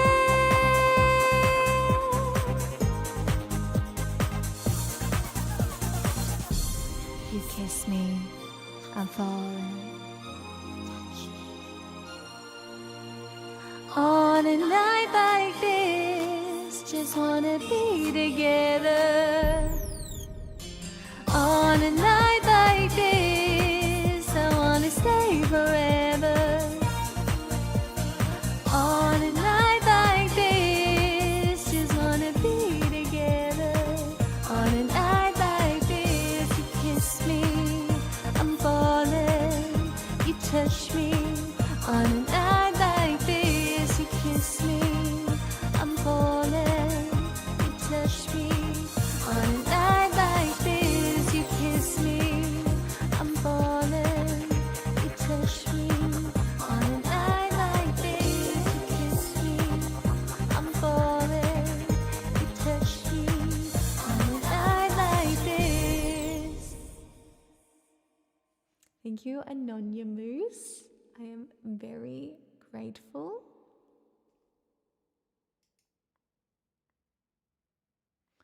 Joe has some stories about the gym at 4 a.m. if you haven't heard them already. I have not heard them already. I assume she will call me to tell me about the things at the gym. I have no doubt. I'm singing one more. I'd like to finish. You get one more song because I would like to finish on this song.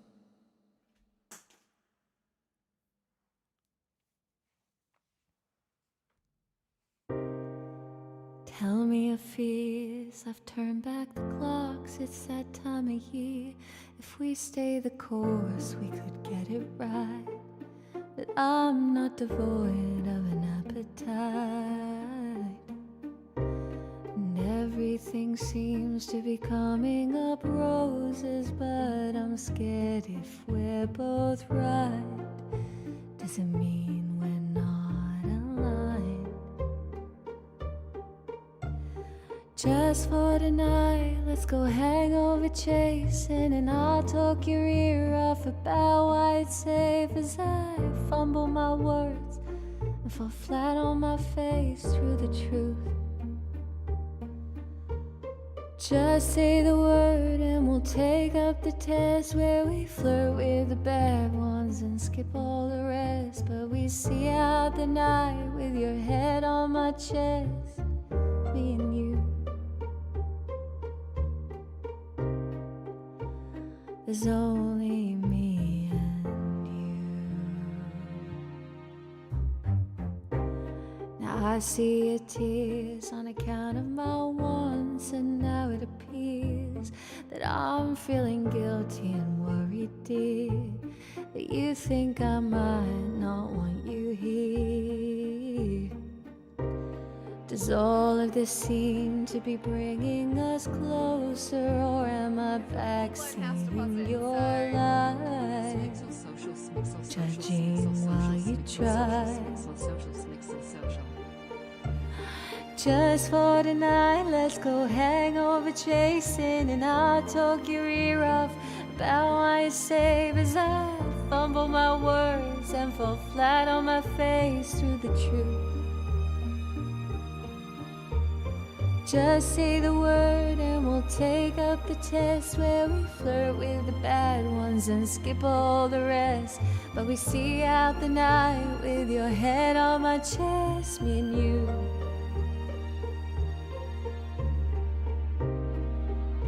There's only me and you.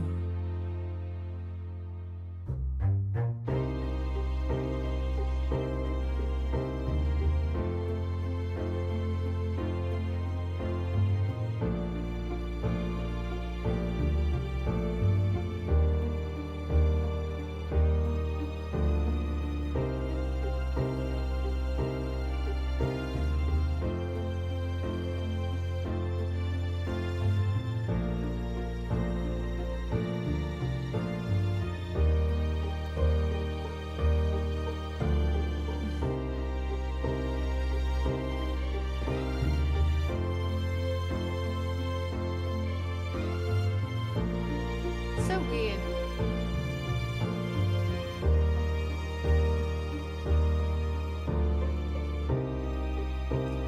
It's only me.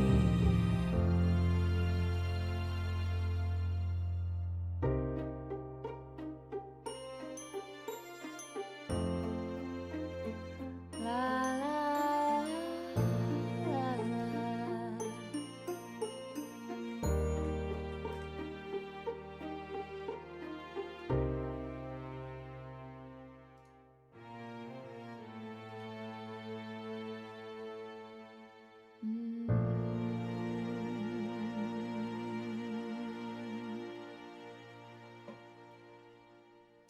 Okay, now I'm done. Chat, I'm back Saturday and Sunday, but I'm taking Monday and Tuesday off because I'm helping my dad move house. And going to the dentist. So, yeah.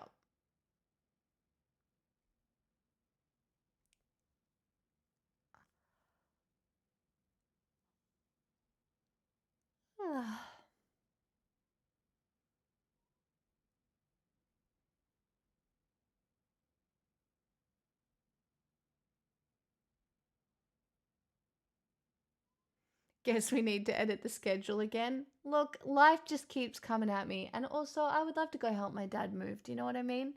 He wants help like looking through photos and deciding what to keep and shit. So that sounds like fun to me. So, you know?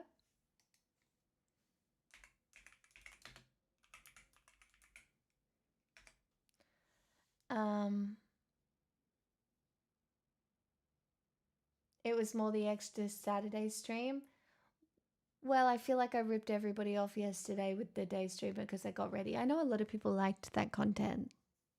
Like I do know a lot of people liked it and it was really fun.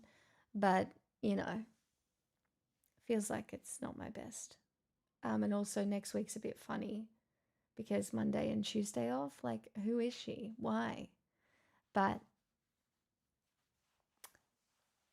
I don't know, community, praxis, helping people move. I'll always help someone move because it's fucked. You know?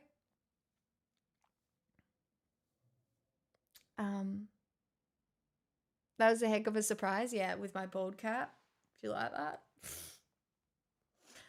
A lummo. Chat, be good to yourselves. Eat good food, drink some water. Just get the AI to do the move. Lol. What am I gonna have for my late night snack? I don't know. I will have to contemplate. But yes, I will see you Saturday. Bye-bye. Bye-bye now.